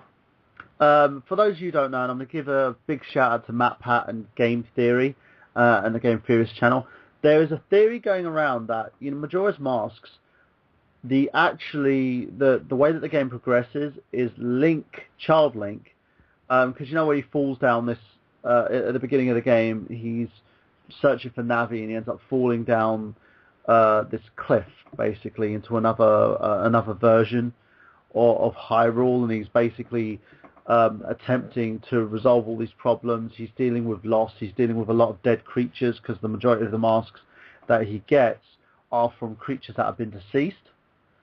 And the whole premise of it is him trying to cope with death. You should watch it.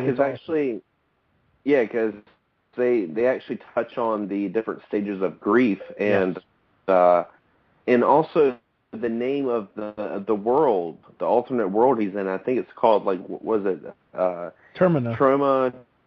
Termina, which sounds a lot like Terminal.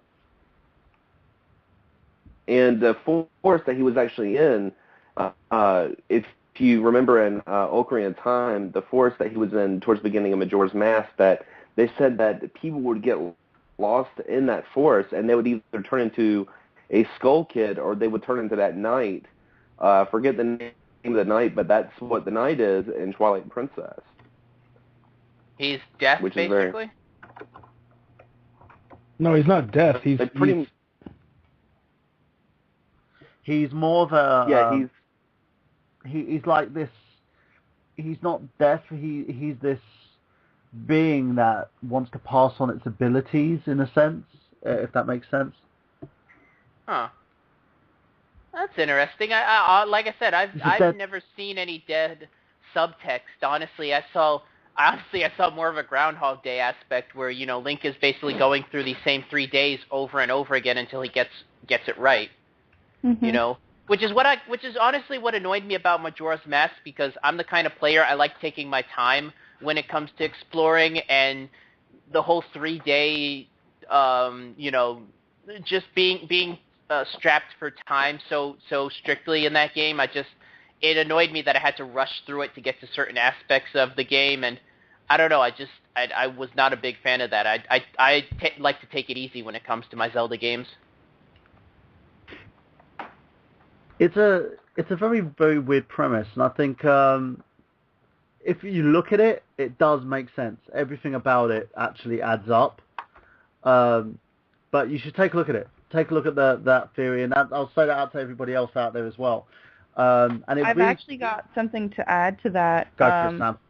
I just posted it in the chat that we've got going. They're actually doing a live-action film showing that game from the view of the Skull Kid. So they're actually doing his backstory and how he came into being that character. Yeah, it's off of machinima.com. I actually watched that this morning. It's very interesting. But I just posted the link down in our little chat thing if you guys want to check it out if you haven't. But it looks very neat. And the fact that they're moving away from Link and going to Skull Kid himself to show his side of that story in the game. And it looks really neat. I'm really excited to actually see it finished. And also, I also want to mention on Majora's Mask, there's some Easter eggs of Zelda that's been released lately that's kind of pointing towards Majora's Mask, because, like, if you've played Link Between Worlds, in Link's house is Majora's Mask, and Skull Kid was confirmed as a trophy in the new Smash Brothers. So we could possibly see a new, a lot of fans have been wanting to see, like, maybe a 3DS or a Wii U remake of Majora's Mask, which would be really interesting. I agree. Would love that. I would love to see that. So let's go on from that for a second and talk about the Zelda timeline. Now, this is, to say the least, it's a bit of a clusterfuck. It's convoluted. Very much so. So, Miguel, do you want to sort of handle that kind of aspect for me? It's weird, mainly because it seems like the creators make up the timeline as they go along. Yeah. I mean, there's all sorts of theories that people have that would work had it not been for, like, certain things that the developers say. Like, I remember when the nerd did his Chronologically Confused, he had his own theory, but unfortunately it didn't mesh with something that Miyamoto had said in one of his interviews, which is basically that the timeline is actually backwards. And keep in mind, he said this back when there was just The Legend of Zelda 1, 2, and Link to the Past and Ocarina, that the games are actually backwards, that Ocarina is the first game in the series, then A Link to the Past, and then the first two Zelda games. From there, you've got so many of these Zelda titles. Honestly, my theory has always been that it's almost kind of an anthology, that it's not so much a continuation series, it's more just an anthology of similarly themed games that happen to have a character named Link, almost very Doctor Who-esque in a way, So I agree with that. Let's talk about the whole premise of the timeline as well, because they always say with every incident that happens, the characters Ganon, Zelda, and Link are the ones that always seem to have a sort of a resurgence. They seem to have a rebirth. And with each of these characters, it kind of leads into the next universe. Like you've got the hero's death time, so the hero loses timeline, I think it is, where Link loses to Ganon, and it leads into a whole sort of set of games. I'm trying to bring the timeline up as I'm saying this. Then you've got the hero succeeds timeline, and he goes back to being a child again, and that leads over to, I believe that's the same timeline as Majora's Mask, isn't it? Am I wrong? Yeah, because it goes because Majora's Mask happens right after Ocarina of Time, but from the child Link perspective. Yeah. And then we've got I believe, the other timeline. Here we go. I've got it up here. I really would look in my book, but I'm just sitting there thinking, don't really want to go and find the page. It's easier this way. Then we have the Okay, it's loading slowly. Here we go. Right. So they're saying that the chronology here is on the timeline. The theory of this timeline, the book itself, is right. That's the correct timeline according to Nintendo.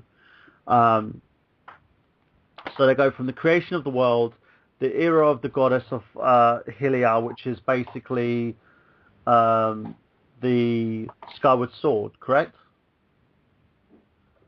Yeah. So Skyward Sword is officially the first game in the timeline? Yeah. Huh.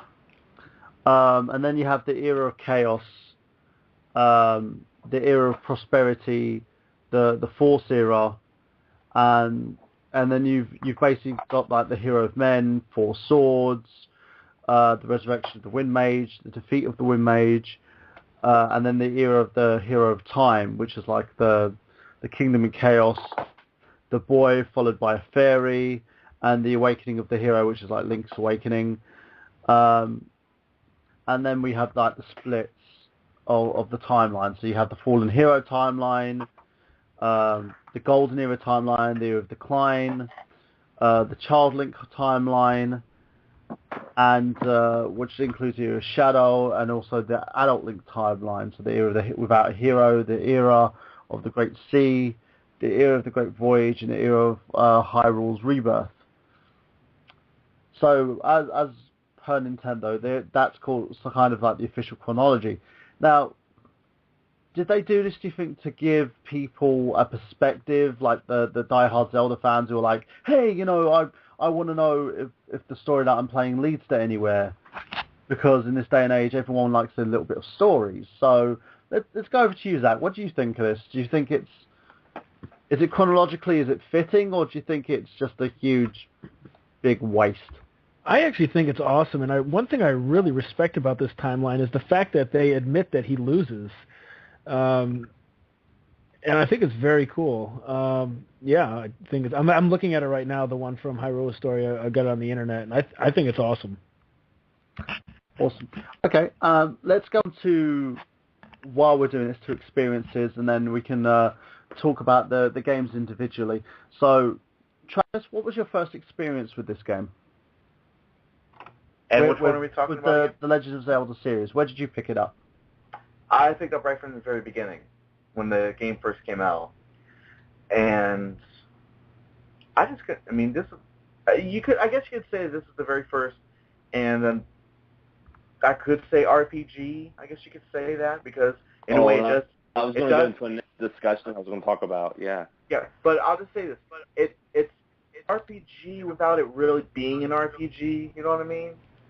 It takes place in this fantasy world, and it's the classic story where the guy is trying to save the princess and all that.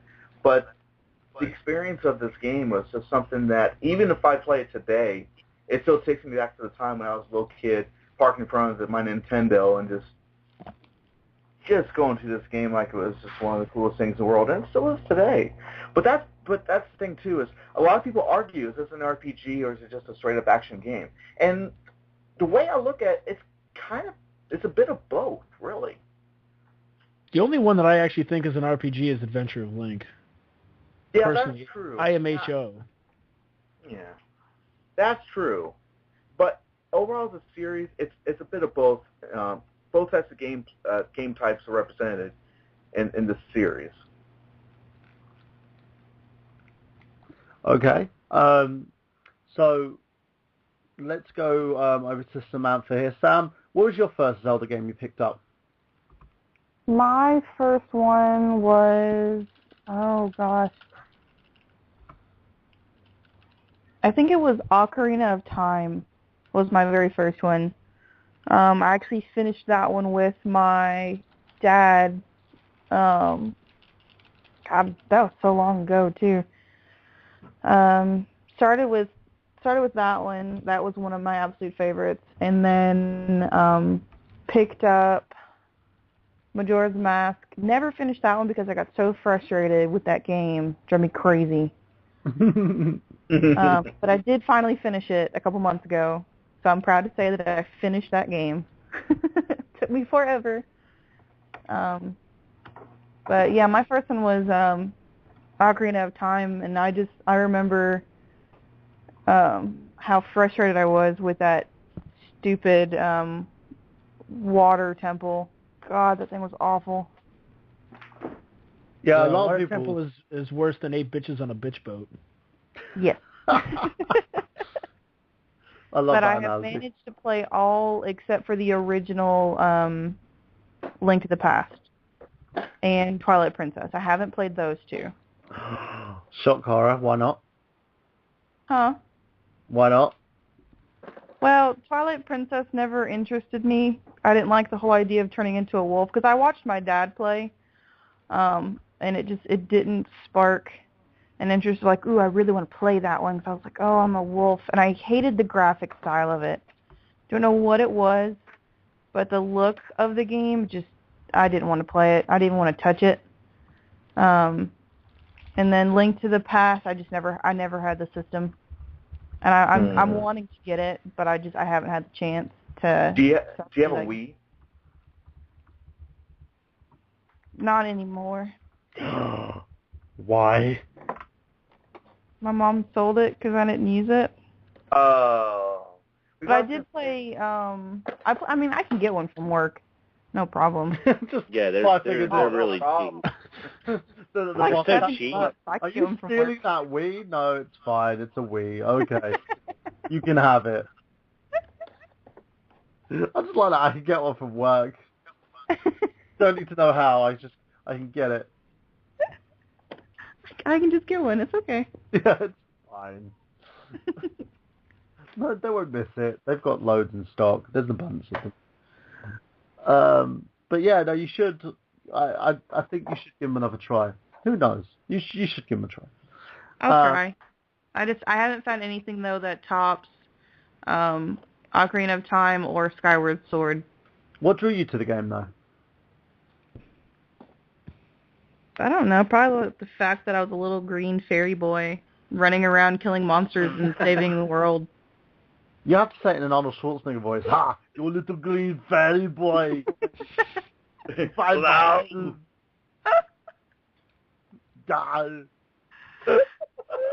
Go on, little green fairy boy. You chase that chicken. Ooh. Oh, I'm here all night. Sean, what about you? Well, I know you've got disdain for nearly everybody in here, because apparently, apart from Sam, the majority of us haven't actually completed a Zelda game. So, what was the first Zelda game you played? Ocarina of Time as well. What was your first impression on that one? Why the fuck did my mum buy me this for Christmas?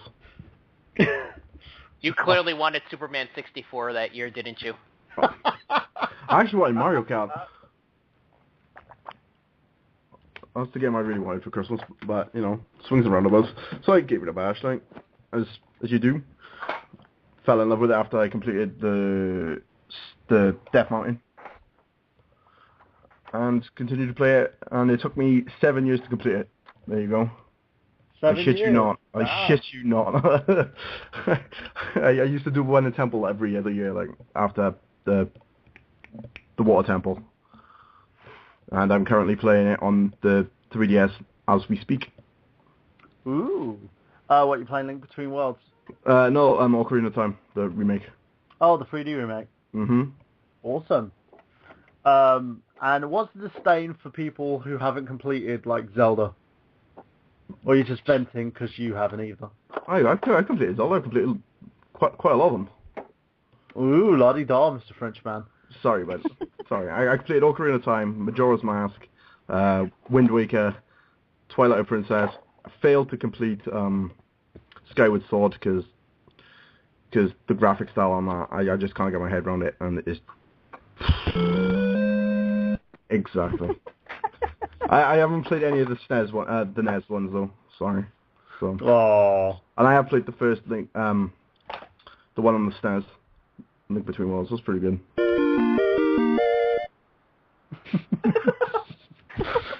So I'll be getting Hyrule Warriors as well.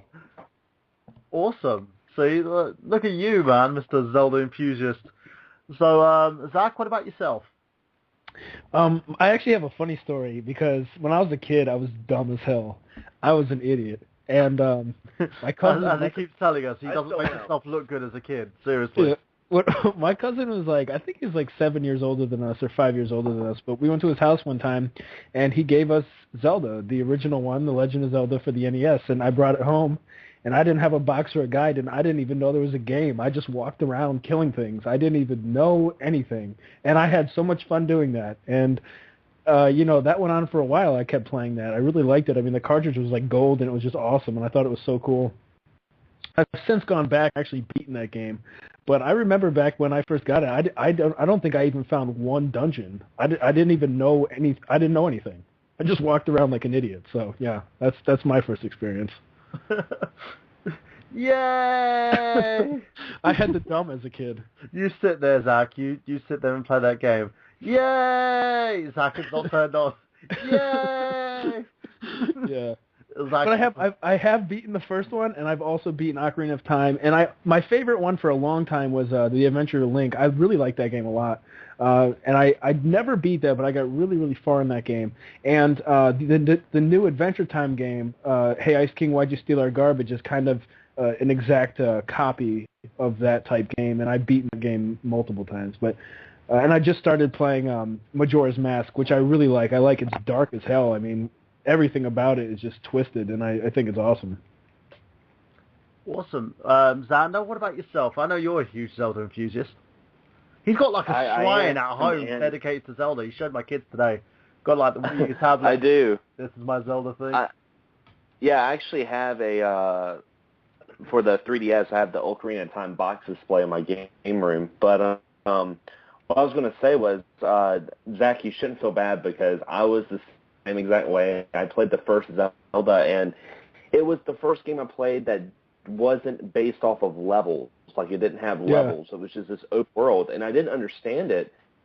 And it didn't dawn on me until I started, like, reading Nintendo Powers, and thank God, like, Nintendo Powers had those beautiful, detailed walkthroughs, and it showed you how to beat the first Zelda, and I ended up beating it, and I ended up beating it again because you'd actually have a second quest when you put your name as Zelda, and I played that, and that was my first Zelda experience, and I've played them all except for Skyward Sword because I just got a Wii U last year, and I actually just bought like the Motion Plus adapter, so I definitely want to give Skyward Sword a go, and you know what's about funny? Those adapters, though, they come so cheap now, don't they? Oh, yeah, I bought it for like $5, but what I was going to say, the Sam, that was funny that she was talking about how she didn't like the graphic style of Twilight Princess, because I don't know if you guys remember, but EGM got in a huge scuffle with fans because, you know, every issue they would make an April Fool's article. Well, when Twilight Princess was coming out was around the time that, you know, it was around April, so in their April Fool's issue, they put in that if you pre-order Twilight Princess, then you would get Wind Waker with Twilight Princess graphics. Oh my God! So people were pre-ordering Wind Waker because, you know, Wind Waker was that game that it really surprised a lot of people, and some people still don't like the cell shading. I personally love it because I feel like I'm playing a Saturday morning cartoon. Mm-hmm. But I agree. It just makes me laugh how stupid and gullible people are, though. Oh man, but yeah, so many people pre-ordered it and they found out it was an April Fool's joke, and people were so freaking pissed, and every right so. But I mean, that's a bad April Fool's joke. No, yeah, that's pretty horrible. Were you one of them, Xander? Were you just sitting there like ready to like throw a brick through their house or something? No, but I remember. I wasn't, but I remember seeing the E3 footage of Twilight Princess, and I remember when I first saw it, I was just like, this can't be on the GameCube. I was like, this is not going to be a GameCube. You know, I was like, this will be for the next Nintendo console, and it's so funny because that's kind of what happened. I mean, we got Twilight Princess on the GameCube, but they pushed it back so many times because it eventually did come out for the Wii. So I thought that was really interesting. Yeah, no, I agree with you wholeheartedly on that one. Okay, so let's throw it out there now. What do you guys think of Zelda as an RPG? The whole RPG, not RPG kind of argument that's going on. So I want to start back again with you, Xander, because you said you wanted to make a sort of a case on that. Do you think that it's really, does it matter? Is it an RPG? Isn't it? I don't think it matters, but yeah, like once Travis mentioned that's almost more controversial than the Zelda timeline. Is Zelda an RPG? And I remember Johnny Millennium from Happy Console Gamer made a video about it. Mm-hmm. And personally, I don't think it's an RPG because, you know, you're not leveling. It's got some elements, but I wouldn't say it's an RPG. But I could see where people would think it's an RPG because you are taking the role of the hero And, like Zach said, Zelda 2 was more like an RPG than all the other Zeldas in the sense that you could upgrade your armor and, stuff like that. But no, like, I look at it as an action game with RPG elements. I don't look at it as an action RPG or an RPG. What about your take on it, Zach? What do you think? Yeah, I agree. There are things where you can get like different clothing and you get different, swords and that kind of stuff, and you definitely explore. But it's when you look at something like Zelda versus something like Final Fantasy, it's not the same. There's so many differences. I mean, to be fair, the first Final Fantasy is an insanely hardcore to like the T RPG, but yeah, no, it's not. It's an adventure game, but it has RPG elements. I agree with Xander. The Zelda 2, though, is an actual RPG. Sean, what about you? Yeah. I agree with the boys. It's an action game with RPG elements. Sam? I agree completely. Travis? I mentioned earlier that it was both an action game and RPG because it's both the same similar. They both have the same elements from both series, game types in the games, and all that. But the thing is, though, what doesn't make it surprise, motherfucker! Surprise, motherfucker! I have no idea. Would it be funny if it was Miguel doing it and then pretending like it was someone else? No, I would take credit for that if that was the case. I don't know who's Someone's got the involved. logging. I don't know who has the logging. But anyways, as I was saying, it's both an RPG and an action game, but the thing is what kind of difference, what does not make this a full-fledged RPG, I can't even say the words tonight, is that the thing about RPGs, at least the more traditional ones, is it's all turn-based. And Legend of Zelda in the series has never been a turn-based game. It's just you level up your character by gaining hearts and then gradually upgrading your weapons and getting these different types of items to help you progress through the games. But for the most part, it's more action than it is RPG. Cool. Surprise, Miguel? motherfucker! God damn it! Surprise, motherfucker! Is the board acting up or Whoever's something? doing that, one more time, please. So, Miguel, what about you? Surprise, motherfucker! Thank you. I'm not Surprise, doing it. I swear to God, motherfucker. I'm not doing it. I don't know who's doing it either. It's either the board's acting up or it's just being really silly. I don't know what. Right, so, Miguel, what about you? What would you call it? In terms of Legend of Zelda, Yeah, I RPG would elements. actually. I think it has light RPG elements. Honestly, if we're going to split hairs and classify Zelda as a two genre game, I'd probably say it's more of an action platformer. I think there's a lot of platforming elements, especially when you get into a lot of the dungeons, that gets overlooked. I've always put it on the same level as something like Mario, exactly. No, literally, I am not touching that board whatsoever. This episode has gone to the trolls. I know, someone has actually logged in and started trolling the board. And usually I can see it if someone's actually on there, but it's... Surprise, Anyways. motherfucker. Exactly. So yeah, keep going, Miguel. No, I think I pretty much got my the gist of it out there. I consider it an action platformer. And in terms of RPG elements, yeah, there's RPG elements in a sense that you're collecting items that help you out, but you're not really leveling up a character. So I know someone else is on the board now. I can see it. There's two of us. Hopefully we can. I'd like to say something quickly. When I was having Surprise, a conversation... motherfucker! Oh, Jesus Stop Christ! playing that. You know what? I'm going to change the password to get this person out. Yeah, go on. Yeah, no, all I was going to say was, when people say, part of a role-playing game is taking on the role of somebody, I mean, I feel like that's any game. So, I mean, that is, to me, isn't, like someone, like, if you play Mario, you're technically taking on the role of Mario, but it's not an RPG unless it's like Mario RPG. So that I don't think is even anything that can even be used. In my opinion, it just doesn't seem, I mean, I just feel like in any game you're taking on the role of somebody.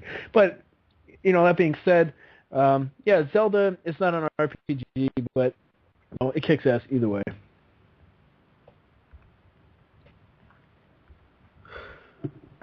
Safe to talk again. I was just trying to figure out who the hell that is, and I've just changed the password on there anyway, so that should resolve itself. So yeah, no, I totally agree. It's basically a game of RPG, an action game of RPG elements. And in terms of that, let's segue on to our next part. And because we've talked about the timeline, we've talked about the games, let's talk about Link's role in all of this. What makes him kind of like the attractive hero in terms of characters? I think it's the fact that he is silent. He is built to where we can project ourselves onto the hero. I mean, that was Miyamoto's whole thing, is he wanted a character that was silent, that the players can feel like he was playing as opposed to Mario, who, talks from here and there and has his little catchphrases and whatnot. But Link could be any one of us, honestly, if we put our minds to it. Yeah, I think well that like a lot of RPGs, it's funny, have silent protagonists, especially in Mario RPG. Like, he never talked in that game. He just made like funny faces and like funny actions and stuff like that. Freaking Cloud with the shrugging shoulders. Yeah.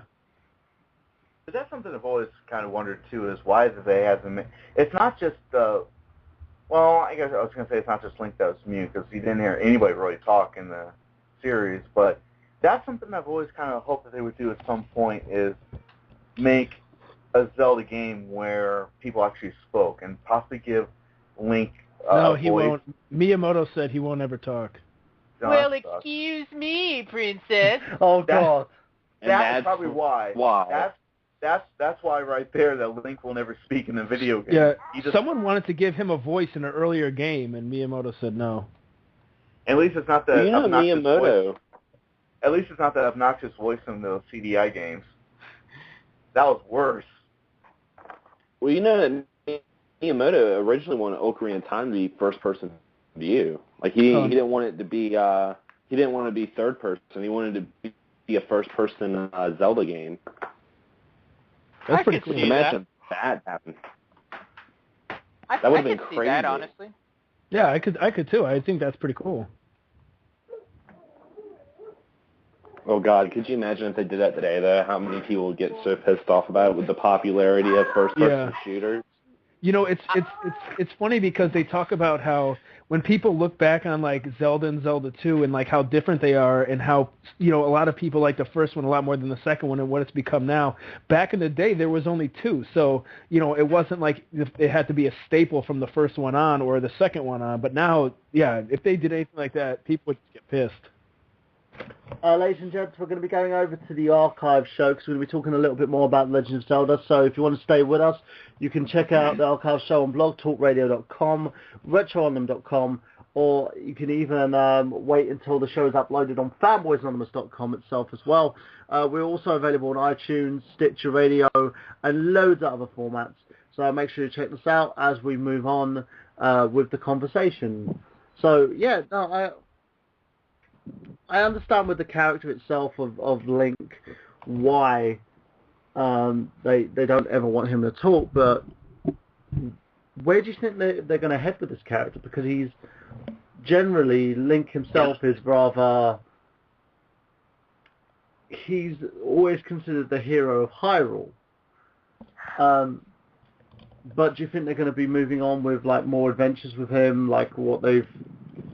Because now they've had this kind of, I don't know if you want to call it, because it's a kind of a sequel to Link to the Past with the Link Between Worlds game. Are we going to see Link, the timeline further on from the character, and he like move on to like new types of games, or do you think they're going to still play out the whole Zelda, the whole him chasing after Zelda, trying to protect Hyrule sort of thing? What do you think where the story's going to go for the character? Do you think Have they got anything planned with him, especially with the new Hyrule Warriors game? So we'll start with you, Zach. I was going to ask, what's the type of gameplay of the new one, the Hyrule Warriors one? It's in the same vein as Dynasty Warriors. Yep. Okay. Yeah, I don't think I've ever played Dynasty Warriors. Well, I mean, I think that hack and slash. Okay. Well, I feel like what they've done is kind of the classic story, you know. Somewhat. Well, one reason I think that Zelda might, you know, at least Link is very popular is because, you know, he's kind of this scrawny young dude, and he kind of, you know, comes from whatever to be, you know, be this hero and, you know, save the princess. You know, there's even a song by one of those chiptune bands. I can't remember off the top of my head, but they have a song called "Save the World, Get the Girl," and that kind of seems like it's you know, the story that people would like to see, you know. And he kind of seems like this hero, you know, before he's kind of this nobody and he becomes this big hero, and I think people like to be a part of that story, and that's why I think in some ways that it's so popular, at least like why the originals were so popular. But I mean, I don't know really where they could go. You know, I don't think you know, Zelda would make something like, I don't think it would make like a good kart racer. I don't, you know, they're already doing that with Mario. I don't know where the hell it would go. I don't know what they would do besides the normal storyline of this guy comes up, saves the girl. I don't know. What about you, Travis? Well, I know they always try to reinvent each game as it comes out and put like different like elements in the games or something to give it kind of a hook and all that. So I'm really interested in seeing how the series is going to progress from here. Yeah, not every game has been, you know, the greatest. There certainly have been some turds, but I don't know, I'm really interested in seeing how the future is going to go with it. Yep, very true. Sam, what about you?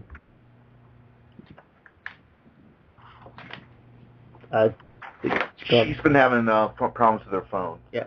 Sean, what about you? I don't particularly give a shit as long as I get a sequel to Wind Waker, an actual true sequel to Wind Waker. I like that Spirit Tracks and the other one that they did. Phantom Hourglass. Yeah, what's the one? Okay, what about you, Miguel? Well, I've been pitching for years the idea of a prequel of sorts.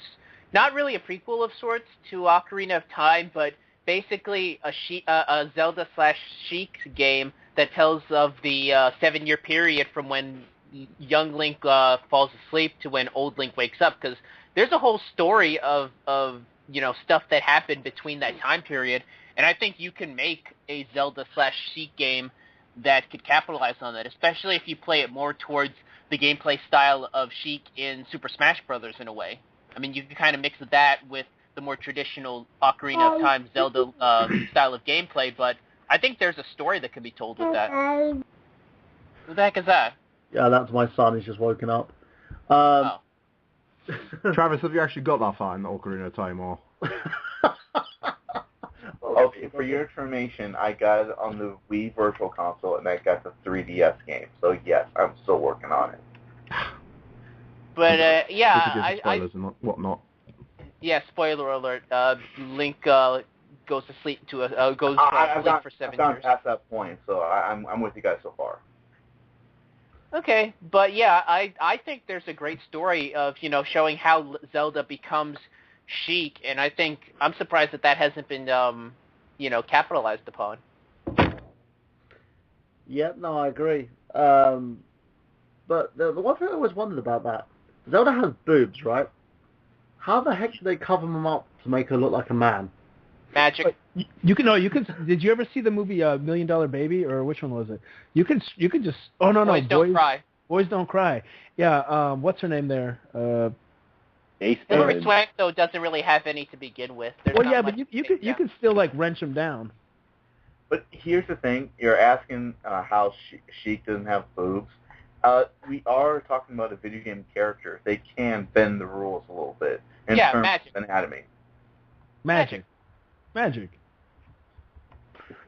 be funny. Bing, bam, boom, make those disappear. No, that's like ghost tits. Does that mean she can make them bigger then as well? That'd actually be quite funny. Like Link standing there. Okay, I'm going to make them reappear again. Make them bigger. Make them bigger. Make them bigger. All right. So in terms of Zelda games, let's go for the CDI games. Miguel, I know you've got a lot of common knowledge on the products in terms of the CDI. Why were these games ever made?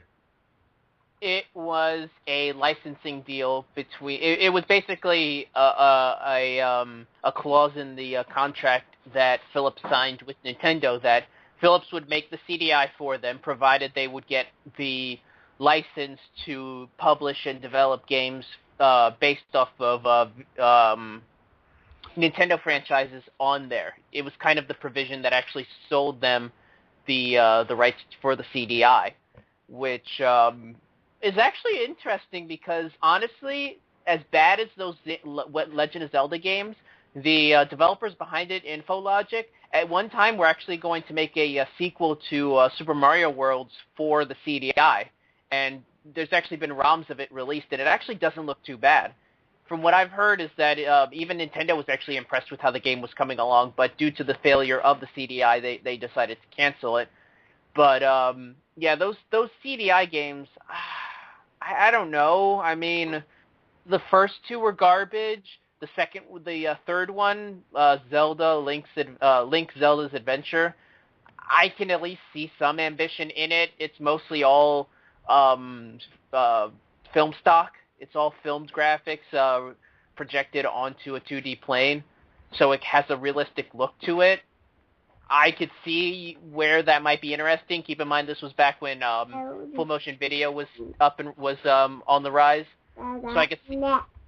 Yeah, I know, right? I could see how that might be interesting. Yeah. But man, those games were rough. Yeah, no, I agree on that one. It's these games were really very badly done, very badly developed, and I don't know. A lot of people have them in their collections just to say that they've got them, but even Nintendo just tries to forget them like that absent memory. Like that, I would call them like gaming herpes. You know, you want to clear it up, but you still have the memory of how it happened, and you don't know exactly where they came from. It's just that they were there, and you had to get rid of them. It keeps popping up. Exactly. Sean, what about you? What do you think of the CDI games? Never heard of them. I've never even heard of the system. I don't even know what the fuck you're talking about. We're talking about the Saints. Just say they suck. All right, fucking Drew Brees. All right. Fucking learn to throw a fucking ball, you piece of shit. Sam? She's still not there. Travis? I guess I'm pretty lucky to have never experienced CDI, so my sanity has been saved. What about you, Zach? We'll go for you. What's your opinion on them? I remember watching the nerd video on them. I've never played these games. I won't lie. I don't mind the artwork on the actual discs or on the actual covers. I don't think it's that bad. But the in-game, I'm looking at some in-game scenes, and Link looks like he plays the skin flute on other dudes quite a bit. I mean, he looks horrible. He looks a little too happy, though. Yeah. Yeah, there's... That gives the Song of Storms a whole new meaning. Yeah. It does. Look at this picture I'm going to post right now in the chat. He looks like he's wearing lipstick. Yeah. Oh my god. I think that someone just drew that. I don't know if it's even part of the game, is it? Yeah, it's obviously not part of the game, but it's just the same art style. Yeah. It's yeah, horrible. They look horrible. They look horrible. Looks like those. Like the nerd said, it looks like one of those low end like dollar store Christian cartoon DVDs. Yeah, no, it does. But I will say, I think that the Zelda on the cover of the Wand of Gamelon and Link on the Faces of Evil, I think they're pretty well drawn. Like whoever the artist was on that I think did a pretty good job. Yeah. It's... Oh? I don't know. Maybe I'm dumb. I can't even talk. No, I think they're drawn pretty well on the cover. I think we need to have like shots every time Zach says he's dumb. I think we'll be wasted by the end of this episode. Alcohol poisoning. Exactly. Okay, so we know that in general it sort of spawned off into like loads of toys, cosplay, and also into a cartoon series, which it was half and half of the Super Mario Bros. Super Show. So, Miguel, you want to talk about that a little bit?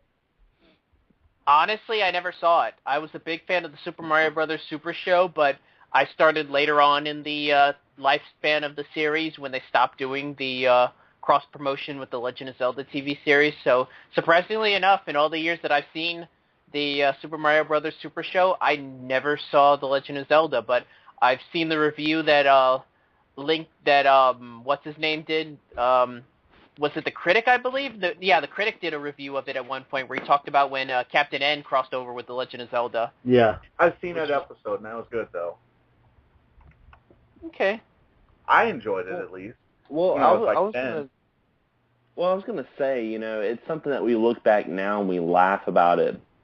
But if you were a kid growing up at that time, it was pretty cool. Like, as it was a video game cartoon. You had the Super Mario Brothers Super Show, you had the Mega Man cartoon, you had Captain N, which I love Captain N. And it was just, we can look at it now and laugh about it because it was so bad. But at that time, we had nothing to compare to Zelda 2, and that was just like, wow, it's a Zelda cartoon. And, being kids, you're easily amused, and it seemed kind of cool. Ganon looked pretty awesome. The cartoons for me were actually my first exposure to the Zelda franchise, believe it or not. I was watching the Super Mario Bros. Super Show before I got my Nintendo NES.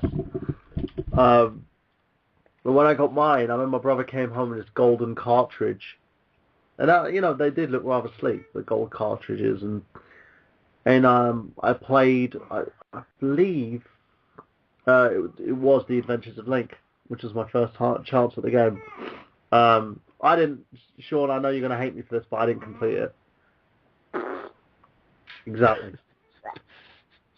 And it was one of those times, but without that cartoon, I probably wouldn't even know what Legend of Zelda was.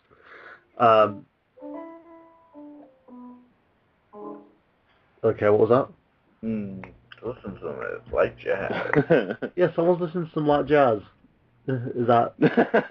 that's just weird. That was me.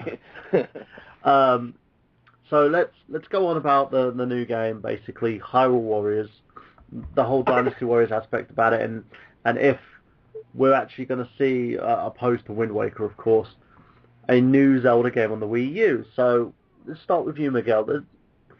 Let's throw that question to you. Do you think that we're going to see a new Legend of Zelda game on the Wii U? Oh, we're gonna have to. I mean, it's kind of like saying, are we gonna see a Mario game on the next generation consoles? I mean, it's one of those franchises that they're always gonna crank one out for a Nintendo console.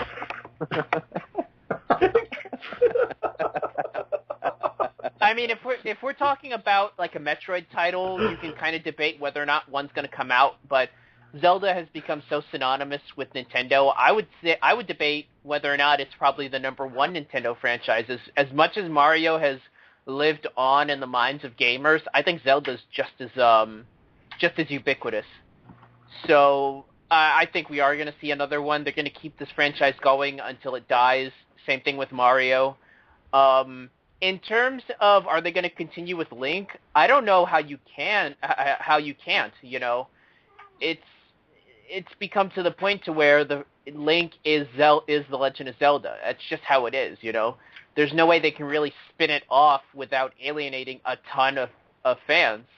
Maybe it could work. Like I said, you can do the Sheik story that I came up with, but it's going to take a while for them to really adopt a new character into there. Like I said, that's why, in my mind, having a timeline for The Legend of Zelda is kind of pointless, because I don't see it as a continuing franchise. I see it more of like a Doctor Who situation where it happens to have the similar elements that maybe lead on to it, but it's anthology based. It's a different link between each game, aside from the one or two games that are official sequels.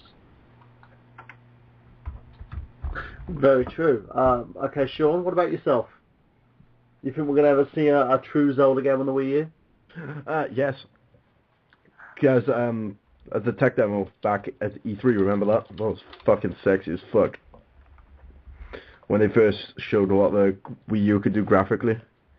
That was so amazing. That's the main reason I got my Wii U, and I'm still waiting for that Zelda game.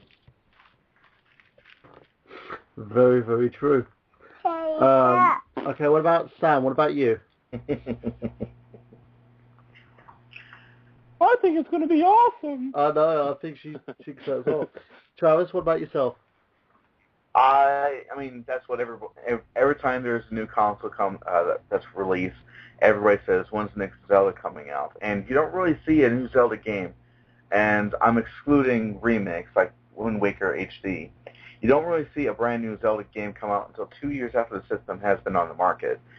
But in that time frame, you never know. I mean, it could be, I mean, I saw the same tech demo at E3, and I had a nerdgasm right there when I saw that. I thought it looks gorgeous. But yeah, it's a given. It's probably going to be maybe one other Zelda game that might come up before the next Nintendo console. Awesome. Zach, what about yourself? Yeah, I mean, I don't think, like Miguel was saying, they're going to keep putting it out until, I guess, till it's dead. But, it's Zelda is a different thing. It's not like things like Guitar Hero and, Call of Duty where they just put out whatever, just to have something out until they purposely run things into the ground. I think every Zelda game that's come out, I mean, aside from the crap, CDI things that, whatever, just forget about them. I think all of them, have been put out with immense care and thought, and it's not something, even Mario, it's not something that it's just being put out to be put out, and to put a name out there and to make money. I think, especially with like Miyamoto, these things have become like his children, and I don't even know if he has actual children, but it just seems like he's kind of like the father of these games, and he doesn't want to see garbage coming out. It's kind of like he's made the name, and he wants to make the name or keep the name something good and popular, and something that people can always say rules. I mean, you're never really going to hear someone say there was like a really like a bad Zelda game. Like I said, CDI stuff like excluded. So it's going to come out. It's going to be good. It's going to be well thought out, and it's going to be something that he's going to be proud to put the Zelda name on. I agree. Xander, what about you? You've recently purchased a Wii U. Do you think we're going to ever see a proper Wii U Zelda title?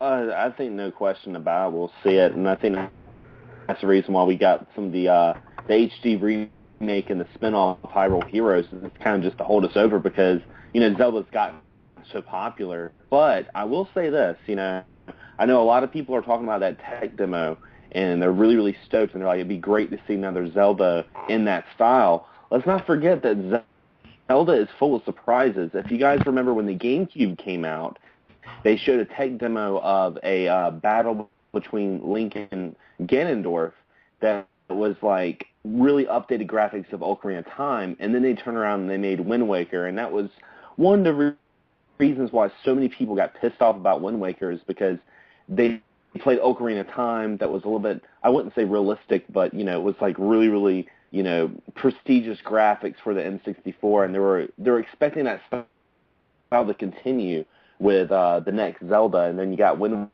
Waker, and everyone's like, what the fuck?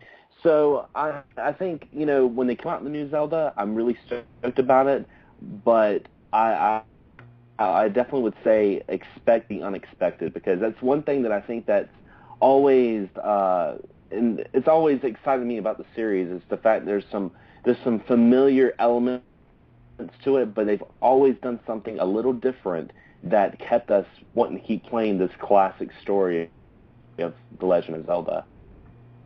No, I totally agree with you. And on that, ladies and gentlemen, let's move on to the plugs so we can get everybody to let us know what they're doing at the moment. So we'll start off first with Miguel. Miguel, what are you up to? Well, for the most part, I've mostly got my blog, 90s Kid Presents. I have my third part in my long-standing top 16 greatest games of the late 90s up, which is numbers 8 through 4. Hopefully within the next millennium, I'll have the final 4 up and running. It takes me a while to get these things out, folks. I'm sorry to say. But I do have some newer developments. Thursday night, me, Burhan, and Clint Davis, along with my friend Nick, we recorded episode 1 of my Untitled movie show, where we basically talked about the biggest financial flops of 2013, and hopefully next week we'll be able to continue and do episode 2, where we're going to discuss Man of Steel. We're going to discuss why, for the most part, all of us hated that movie, and why, basically our problems with that movie in general. It's going to be a very heated episode, hopefully. From there, we'll see where it goes. I'm still wondering what episode 3 and 4 is going to be like. I'm kind of playing it by ear. But yeah, check out the Untitled Movie Show Thursday nights, 8 o'clock on Blog Talk Radio, Retro Unlimited channel. Very, very much so. Sean, what about you? What have you been up to? Fuck all. But yeah, if you want to follow me on the Twitter and talk about Drew Brees and how he sucks ass on Jesus God. in the Saints, then it's Shaughnessy2K37. My Batman Let's Play is on hold because I lost all my save data and I gotta get to that point in time or whatever. But yeah. And Sam, what are you up to at the moment?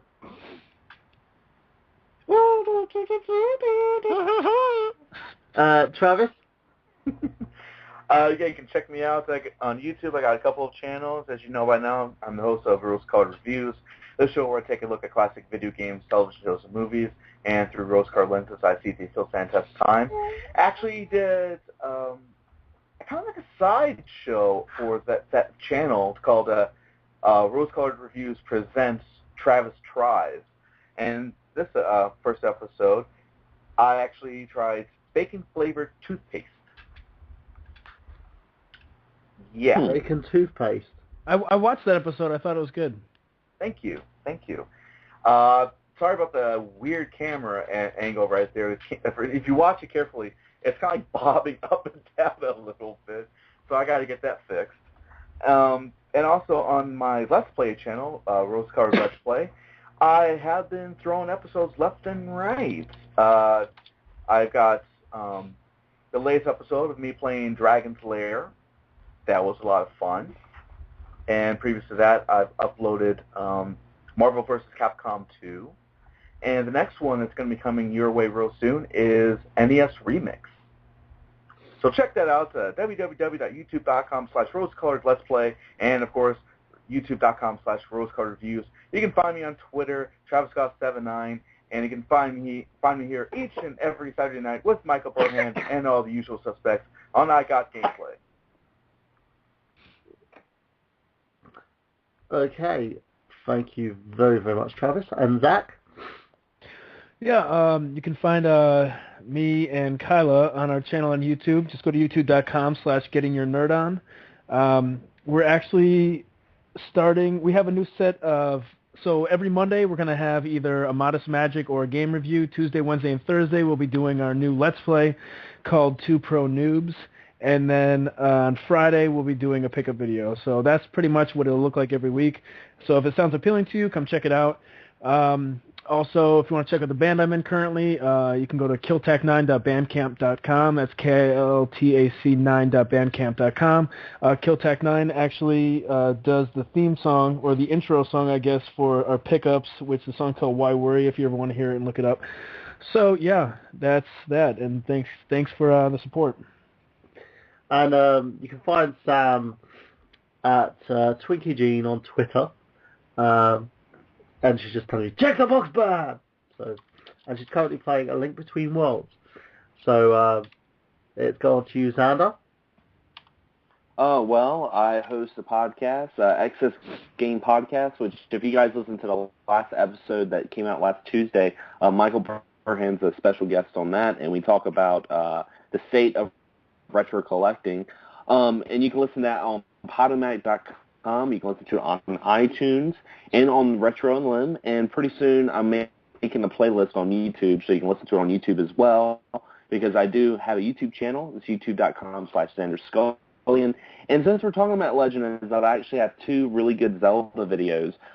I have That's the Way Zelda Playing Go. It was a reply video to the Game Chasers months back. And I also did one called Link to the Memories, where I talked about The Legend of Zelda, Link to the Past, kind of talking that game up when Link Between Worlds was coming out.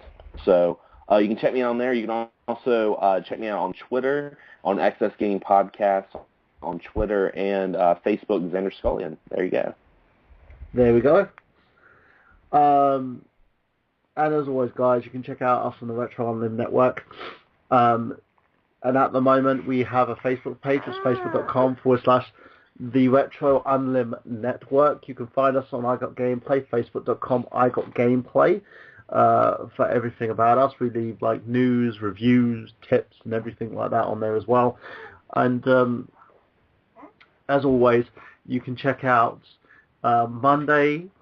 We have Desert Island Games with John Latimer. His special guest this Monday will be Gashead. He's got a very special variation of Desert Island Games, which happened on Friday with his special guest Rob Mann. We had an awesome time, so check that one out as well. Excess Gaming Podcast, of course. Exify, which is every Tuesday and every Friday as well on the Retro Unlim Network. We're going to have a slew of more shows coming up as well. www.retrounlim.com for all the retro stuff that we've got going on. Check out Lawn Boy 1975, which is Lawn Boy's post 1975, with Dave Wade, Console Snob, Scott Bailey, Retrospective Perspective, everybody on these. You also Xander's channel, Kyla and Zach on Getting Your Nerd On because they're hilarious. We've got loads more stuff going on, guys. So as always, remember, from myself, Michael Burhan, from Miguel Leon, Carter DePietro, Sean Walker, Samantha Jennings, Travis Goss, Zach Latour, Xander Scullion, and of course, for each and every one of you, just remember that we have gameplay. Have you? And Drew Brees sucks ass. Oh, for God's sake, Sean.